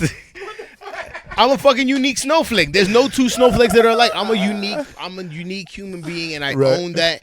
And it's Right. it's part and parcel of who of what I express. You know what I'm saying? Right. And if you've been with me in an intimate fashion, you already know what the deal is. You know what I'm Right. saying? So like I think that I'm an exception to a lot of different rules when it comes to that. But I do think that women who enjoy men who are on the more sensitive side or less like machismo, masculine, whatever the case is, a lot of the time is because they're alpha women who prefer that, right? There's masculine and feminine energy in everything. Sure. Right? So with masculine and feminine energy, that's not necessarily exclusive to a gender. Right. So you can have a hyper masculine energy in a female and a hyper feminine energy in a male, and that dynamic within a relationship could possibly work. Doesn't work in the relationships I've ever seen or I've been in, but it could work for certain people. There's a comedian, Gavin McGinnis. I mean, he's a right wing guy, but he's a comedian. He says no stay at home dad gets BJ's. Like no woman who's working hard all day comes home and is gonna suck that dude's. That's funny. But anyway, that's funny. But there is something to there's a lot to that, and I also don't think it's. I agree with you. I don't think it's black and white. Right. I don't think it's black and white, and often. When it's like, oh, I want the I subscribe to, and maybe this is just because it fits my personality type, and it seems like it fits yours too. But I subscribe to the Aretha Franklin rough lover or tough lover. You ever heard tough lover? No. It's fucking great. She says, I want a rough, I think it's. I want a rough lover. I want a man. Don't want a meek daddy. I want a boss. Like she's talking about how like you have to be mean and sweet at the same time. Like you need to be gentle, like and sweet to me, but also if shit jumps off, know how to put me in my place if I'm being fucking crazy, or know how to defend us if shit jumps off. But I think that's just a man in general. Like, you know what I'm saying? I think I'm sweet to everybody, and I'm particularly sweet to people I'm in love with. I'm particularly affectionate and all that. But you're not afraid of her. You're not afraid to stand up to her. Right. You know, or anybody for that matter. I just, you know what I'm saying? Like, you know, as sweet as I can be, I can go upside somebody's fucking head within the same, like, just, it's just a switch. But no, it's pick and choose, I just think it's a great thing to talk about, especially with you, who's connected to, like, obviously this show is called CONSERVATISH. I have tons of liberal friends and libertarian friends and conservative friends. Like I'm all over the place, and I like that about me and about my show. Mm-hmm.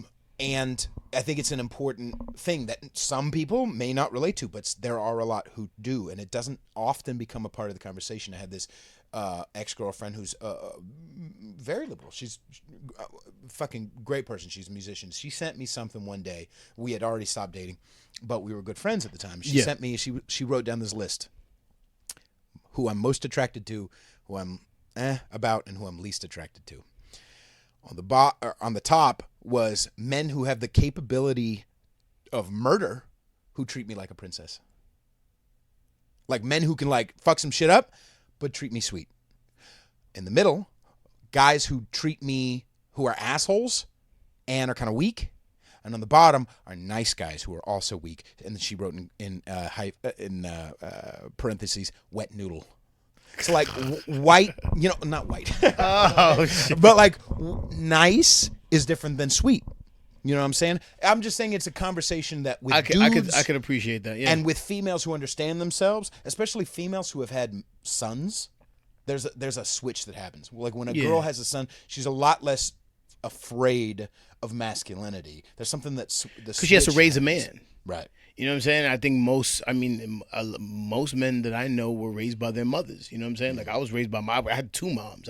My dad wasn't around until I was 13. But when I finally met my dad, or when I was like, my dad was I saw it. Like I saw masculinity be masculinity. Right. And I saw it in a way that like, as masculine as my dad is, I've seen my dad cry more than I've seen my mother's cry. There you go. You know what I'm saying? Like as power, and I've seen him be, and I've gauged that, and I've gauged that within me. I can be as sweet as hell, and I can turn into a fucking complete like criminal the next minute. Like, you know what I'm saying?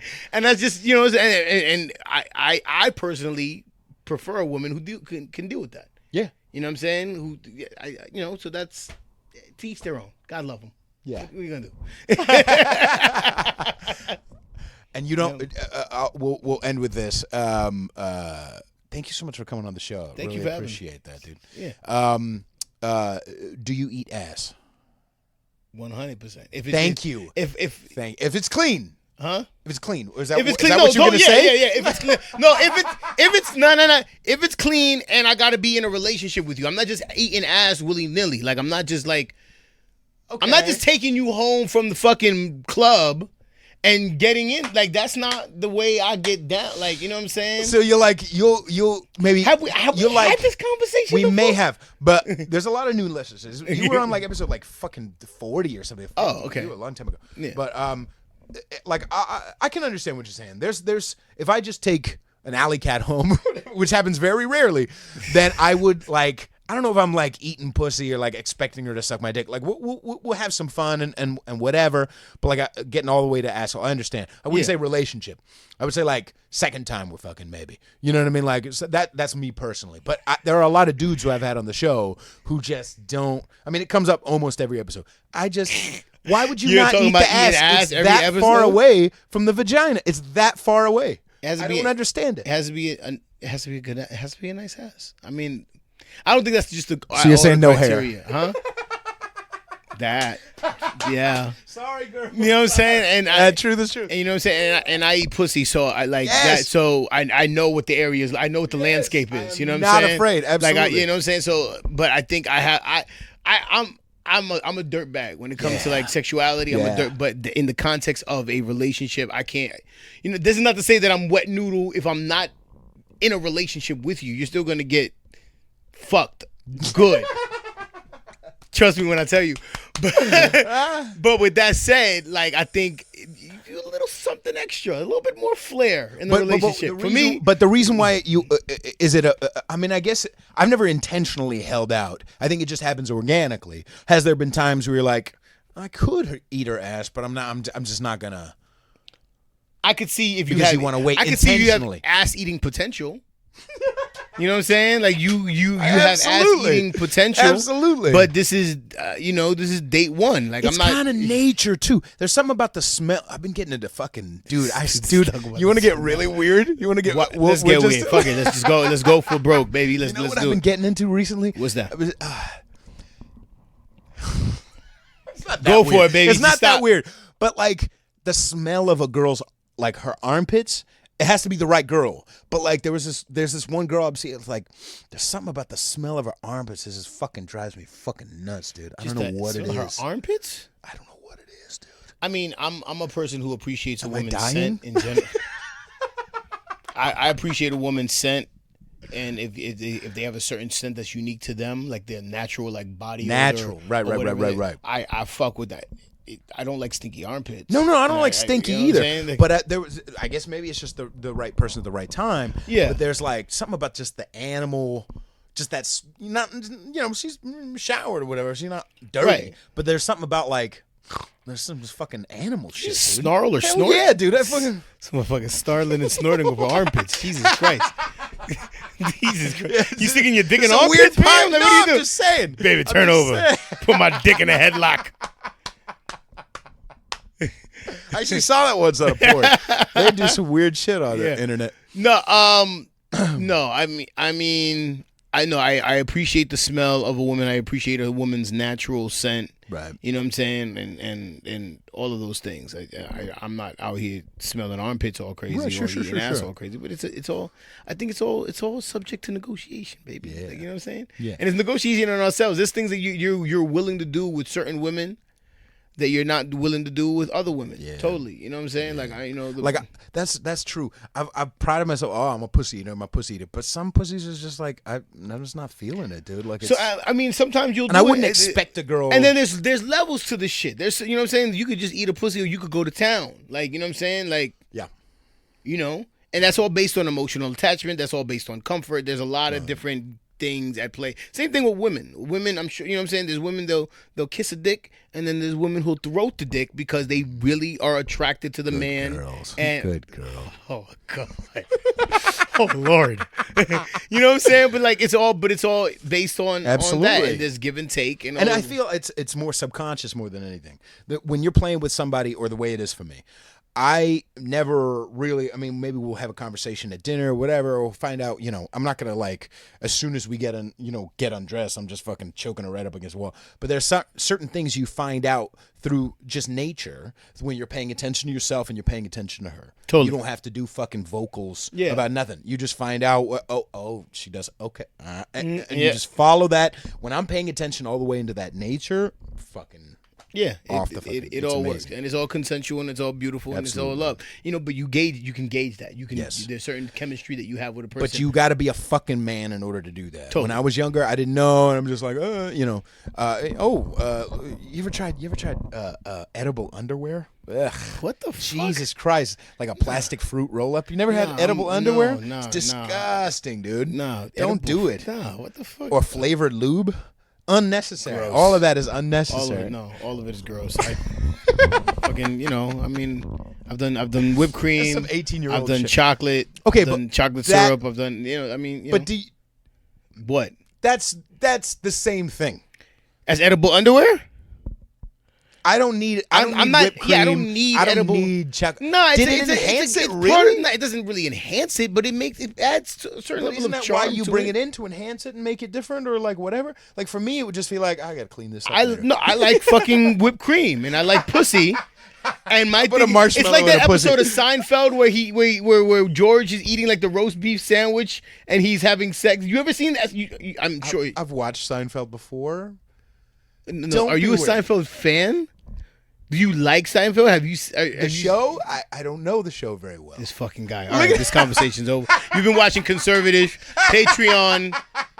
Have you ever seen Comedians in Cars with Coffee? That's amazing. I Yes, love that I've show. seen- yes. Fucking adore that show. Yeah. That's part of the reason why I'm fucking moving out there, because I just like New York. exactly. But I'm younger than you though. That's, I mean, you know, This is true. I'm still a but spring chicken. So there's an episode roast beef something. Yeah. So all right, the character George Costanza. I know, Joe. You could have Is- said George. It's fine. Well, I for don't need people to who are explain. I don't know if your audience knows that. I don't. So you know what I'm saying. So George from Seinfeld, there's an episode where he's with some girl and he starts getting into eating food while he's fucking her. It becomes like a thing. Like he you know what I'm saying, and he gets like even more and more like that. Like it goes from like eating a cracker or something to like eating like a full on roast beef sandwich while he's fucking. Like it just like becomes this weird fucking thing. Right. You know. I don't even know how we got here. We might as well just. You know what I'm saying? But it just I like Go all the way. whipped cream. I like pussy. What if we put those things together? Okay, but have you done it more than once? Once you tried it out, No, was it I've done like it, yeah, I've done it multiple times. Yeah, I'm good with it. It's not like it's not like my go-to. It's not hard to be. It's not hard to be good with. Well, Yeah, I'm you're not good. saying that I'm good like skill level. I'm just saying that I'm Okay. I'm okay with that. I enjoy see. it, but it's not like a go-to. It's just something you keep in the tuck. You know what I mean? Like you just. Meh. Like I just feel like it might. Not only is it dirty, but not dirty fun. Like it's like fucking. You know what I mean? Like got to clean up the floors all sticky and shit. But Lord, where the fuck are you fucking? Where is he fucking? but Fucking aisle 4 in the Safeway. you're Where saying are you you bring. fucking- You're saying you bring. I'm gonna get a fucking marshmallow over this. You saying you bring fucking You're saying you bring fucking whipped cream into the bed? Holy shit! That's Yeah. a whole nother level of shit, dude. I make a girl squirt People on the bring- bed, but I'm not people bringing bring like whipped toys, cream. right? There are people who bring toys to Yeah, the but bed. there's a You're difference bringing like between accoutrement. sex. I'm fine with accoutrement, but I'm saying like that's you got to watch. That's a whole process now. You're adding to your laundry list. But I think you're making the assumption that like this is happening all the time. Like I can't get off unless I have the whipped cream. So like, in you're my saying, okay, recyclables, ladies they're and fucking gentlemen, just ladies and bottles gentlemen, upon bottles, ladies and of gentlemen, fucking whipped cream. Now we know how it works. Unlearn the World puts on End of the Road, or maybe On Bended Knee, something like that, or I'll Make Love to You, and then he gets out the whipped cream, shakes it up in slow motion, right, like a 90s video, fucking blinging with Casio and shit, and then he sprays it on a girl on his fucking sheets. Is that far from the truth, baby. Oh, God, give Far from the me truth. a reason. Bended knee. Baby. This from the guy who I'm listens to sorry. Fiona Apple. Woo. This. All right, now we're fucking. All right, we got to. Go for it. Let's go. Let's just go. Let's All right, get it, all baby. right. Let's get it. Let's get it. Listen. Let's get into it. Again, to defend myself, I just threw out the first name that came to. Some of the Fiona Apple pictures I've sent you over the last 6-9 months. All right. So, and for those who Would don't you know, beat for it? those who don't know, the last time I was on this show, we were talking about women, and we were talking about women that we find attractive, and the first woman that he mentioned it's just the first was Fiona name Apple. that It came- was like, it was in her day. In her day. but I'm talking 97 why is that Fiona your Apple. go-to? Like that was It's my just the first that was one that my came to only issue. mind. Was like, why was that your What was go-to? the first one that came to your fucking mind? What was were we Bella talking about? Potente Yeah, or we were whatever talking about like fucking- Instagram Some models. polenta bitch? I don't know. Polenta. Fucking Have you Bella seen Polenta? Bella? Have you seen I it? know Bella. Yes, All right, she's all a right, lovely girl. But I'm just guy said, saying. fuck it. All right. But I'm just saying that it was. I shouldn't be chastised for it. Was just the first one that came to mind. I'm not saying it's my number one. I'm just saying, for me personally, Would you Fiona hit it or no? Apple- In yeah. 1997, Fiona Apple isn't whipped cream worthy for me.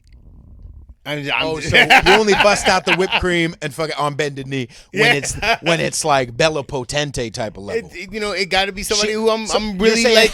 You're saying Fiona Apple is not ass eating territory for you? Is that what? Totally, I'm never she's- eating her ass. I'm never eating.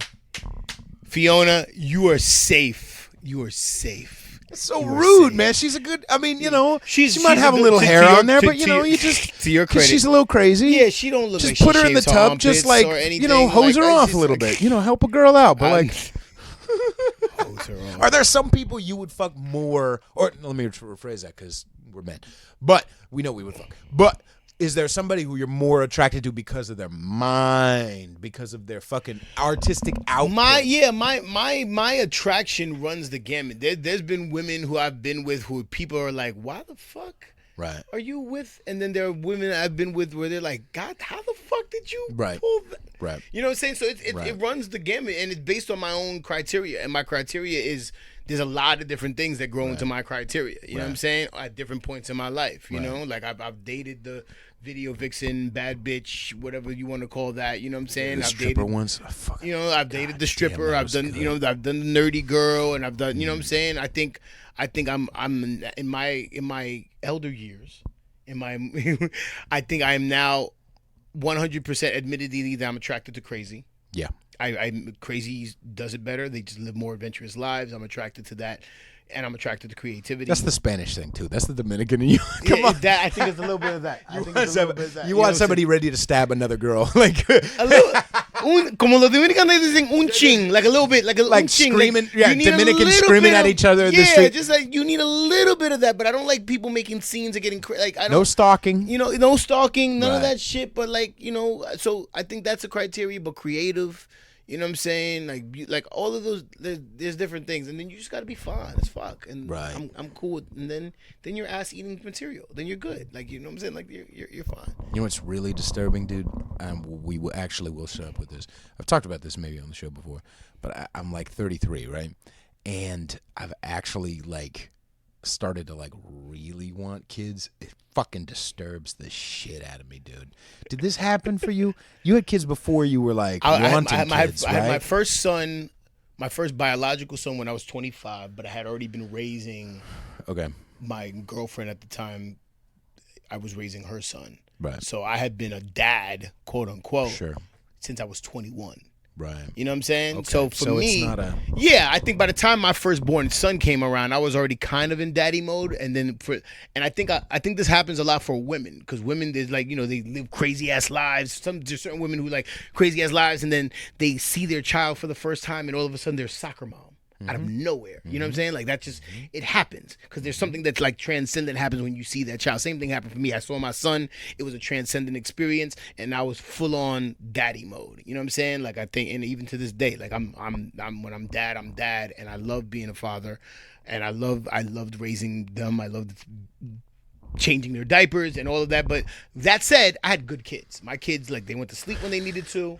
You know what I'm saying? Like they weren't like little assholes. Like there are kids. Like I could understand postpartum depression when you have a little asshole as a just child. won't stop crying. You know what I'm saying? Like yeah, they don't. When you have a child who's restless, I can understand that being a new parent is and all that. For me, it was a scary thing up until I actually had a child because in the neighborhood I grew up in, having a child was like a death sentence.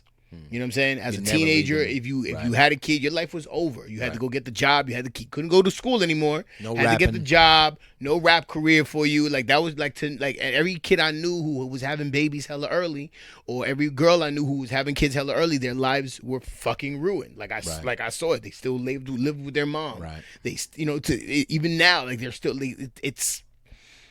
So growing up, I was scared just because of the stigma that came with having a child so young. Right. You know what I'm saying? But then as I got older, even when I wasn't quote unquote financially stable, I had a kid. You can just say and it was financially still, stable. It was You don't still have fun. Yeah.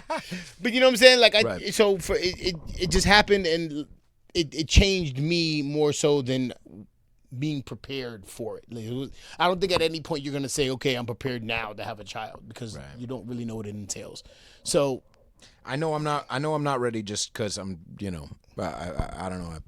I don't know the right. you're gonna adopt a kid from female Africa? shit. No. God damn it. No, I don't want some, fucking kid drinking all my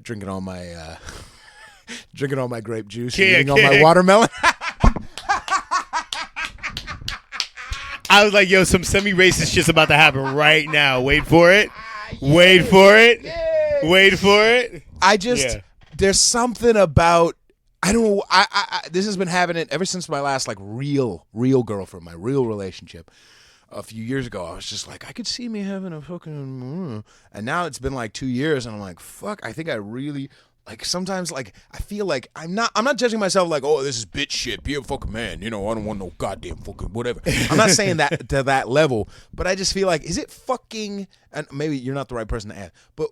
Is it fucking normal to be like, literally, like I saw a kid, like I almost feel like I'm a very masculine fucking dude, but there's something about like seeing a kid and be like, fuck, I kind of want that shit. Like I fucking really. But I think that's part of masculinity. I think that wanting a kid doesn't make you any less of a man. Right. You know what I'm saying? Or having baby fever in the same way that women supposedly have Don't call baby it fever. baby fever. God, Oh, you're making it worse. Peter has baby fever. No. He has baby God damn it. fever. Somebody get him a baby. Bet you got to be willing to move to New York. I'm not fucking doing no West Coast shit. But there's something about it, dude. It's really weird. So obviously you're a happy dad. You're happy. I love my children with all of me. Like I just dropped groceries off to them. My son called me. He was like, "Hey, Dad, can we get certain food?" I was like, "All right." I was literally in Oakland. I drove all the way to Daly City to get them whatever they needed, because he gets that from me. You know what I'm saying? Like I love it. I love my children. I love being around my children. I think my children are some of the coolest people I know.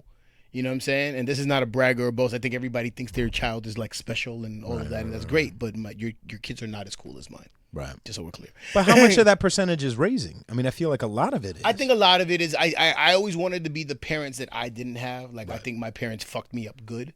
So I wanted to try to avoid fucking my kids up in the same way. And they're still fucked up. I mean, they've seen some shit. But and I proactively. Why is the whipped cream in the bathroom? In the fucking bedroom. But no, I've proactively apologized for whatever trauma they've experienced so far. I just said, yo, you can't avoid it. If in years from now you don't realize why you can't do or you don't want to do certain shit, it's because I'm sorry for that off the rip. Right. No, I just think I work really diligently to have a really great communicative relationship with my children. My older one is 13. The one I raised is 18. My youngest kid is 8. You know what I'm saying? And I make it a point to be active in their lives. I make it a point to be communicative. I make it a point to be open for them to talk to me about everything. Right. You know what I'm saying? I want to be the voice of reason in their head, and I think we're working to. I don't see them as much as I would like to, and that's only because work shit. That's like my work, my life. Literally in the last 3 years has like gotten so hectic and crazy that I'm not like the full-time dad that I used to be, where I was like literally taking them everywhere with me. They were coming to shows. I was literally on stage with my son in my arms rapping. Like I've done those kind of things. But even now, having not seeing them as often as I used to, I think we have a great relationship. They always express to me love and affection, and we have that kind of communication. And then when they need something, they get it. When they're sad, I know, and so I work towards that, and I try to not do what my parents did to me or Right. what they didn't. You know what I'm saying? So you learn from your own experience, and then you just try to become the parent that you wish you had in one way or another. So, you know, and I think you'll but you got to first, you know, eat the right ass. And then, Right? If I gotta line up a bunch of broads and just no. No, exactly. Nah. Nah, not you. Ooh, a redhead. No. Ladies and gentlemen, Conservatish, Patreon, all that a shit. wonderful episode. Whipped cream chocolate, like melted chocolate. Are you talking like Chocolate syrup. in the bottle? Chocolate syrup, yeah. Did you get the hard shell shit? What did you do? Oh, that's a good idea. Holy shit, you just Magic shell, bitch. All right, ladies and gentlemen. baby. Ladies and gentlemen, let's first plug you. What are people gonna do? Everything, man. Just find me on Instagram. All the social media is UnLearn the World. That's Facebook, Instagram. You could check me out on Spotify. I have my website, unlearntheworld.com. You can sign up as a member, get exclusive content, get all the updates on shows. All of that's coming. I got a music video film festival coming in Oakland. September 22nd at the Uptown. You can check that out. I'm doing Hip Hop in the Park September 21st. Third Thursdays, Wax Trippin', see me hosting. ROTC, Return of the Cypher. Kev, Kensho Kuma, a whole bunch of dope MCs, live band, all of that shit. Boom Boom Room, San Francisco. Every Sunday, you can check me out there. And then I'm going on tour. Scarab from Living Legends, KRS-One. That's October 11th, 12th, and actually, no, 12th, 13th, and 14th. Catalyst in Santa Cruz, Cornerstone in Berkeley, and Mystic Theater in Petaluma. So, you know, follow me, tap in with me on Instagram, and you'll get apprised as to all my shit and my glory. Amazing. Thank you so much. Thank you for having me, man. You can support this podcast at patreon.com/conservatish. Much more importantly, go to Brick Mortar Music Hall on September 13th is my giant album release party. I've been working on this album for literally 5+ years. There's going to be full band, and Jefferson Berge is going to be opening for me. DJ Kev is going to be DJing.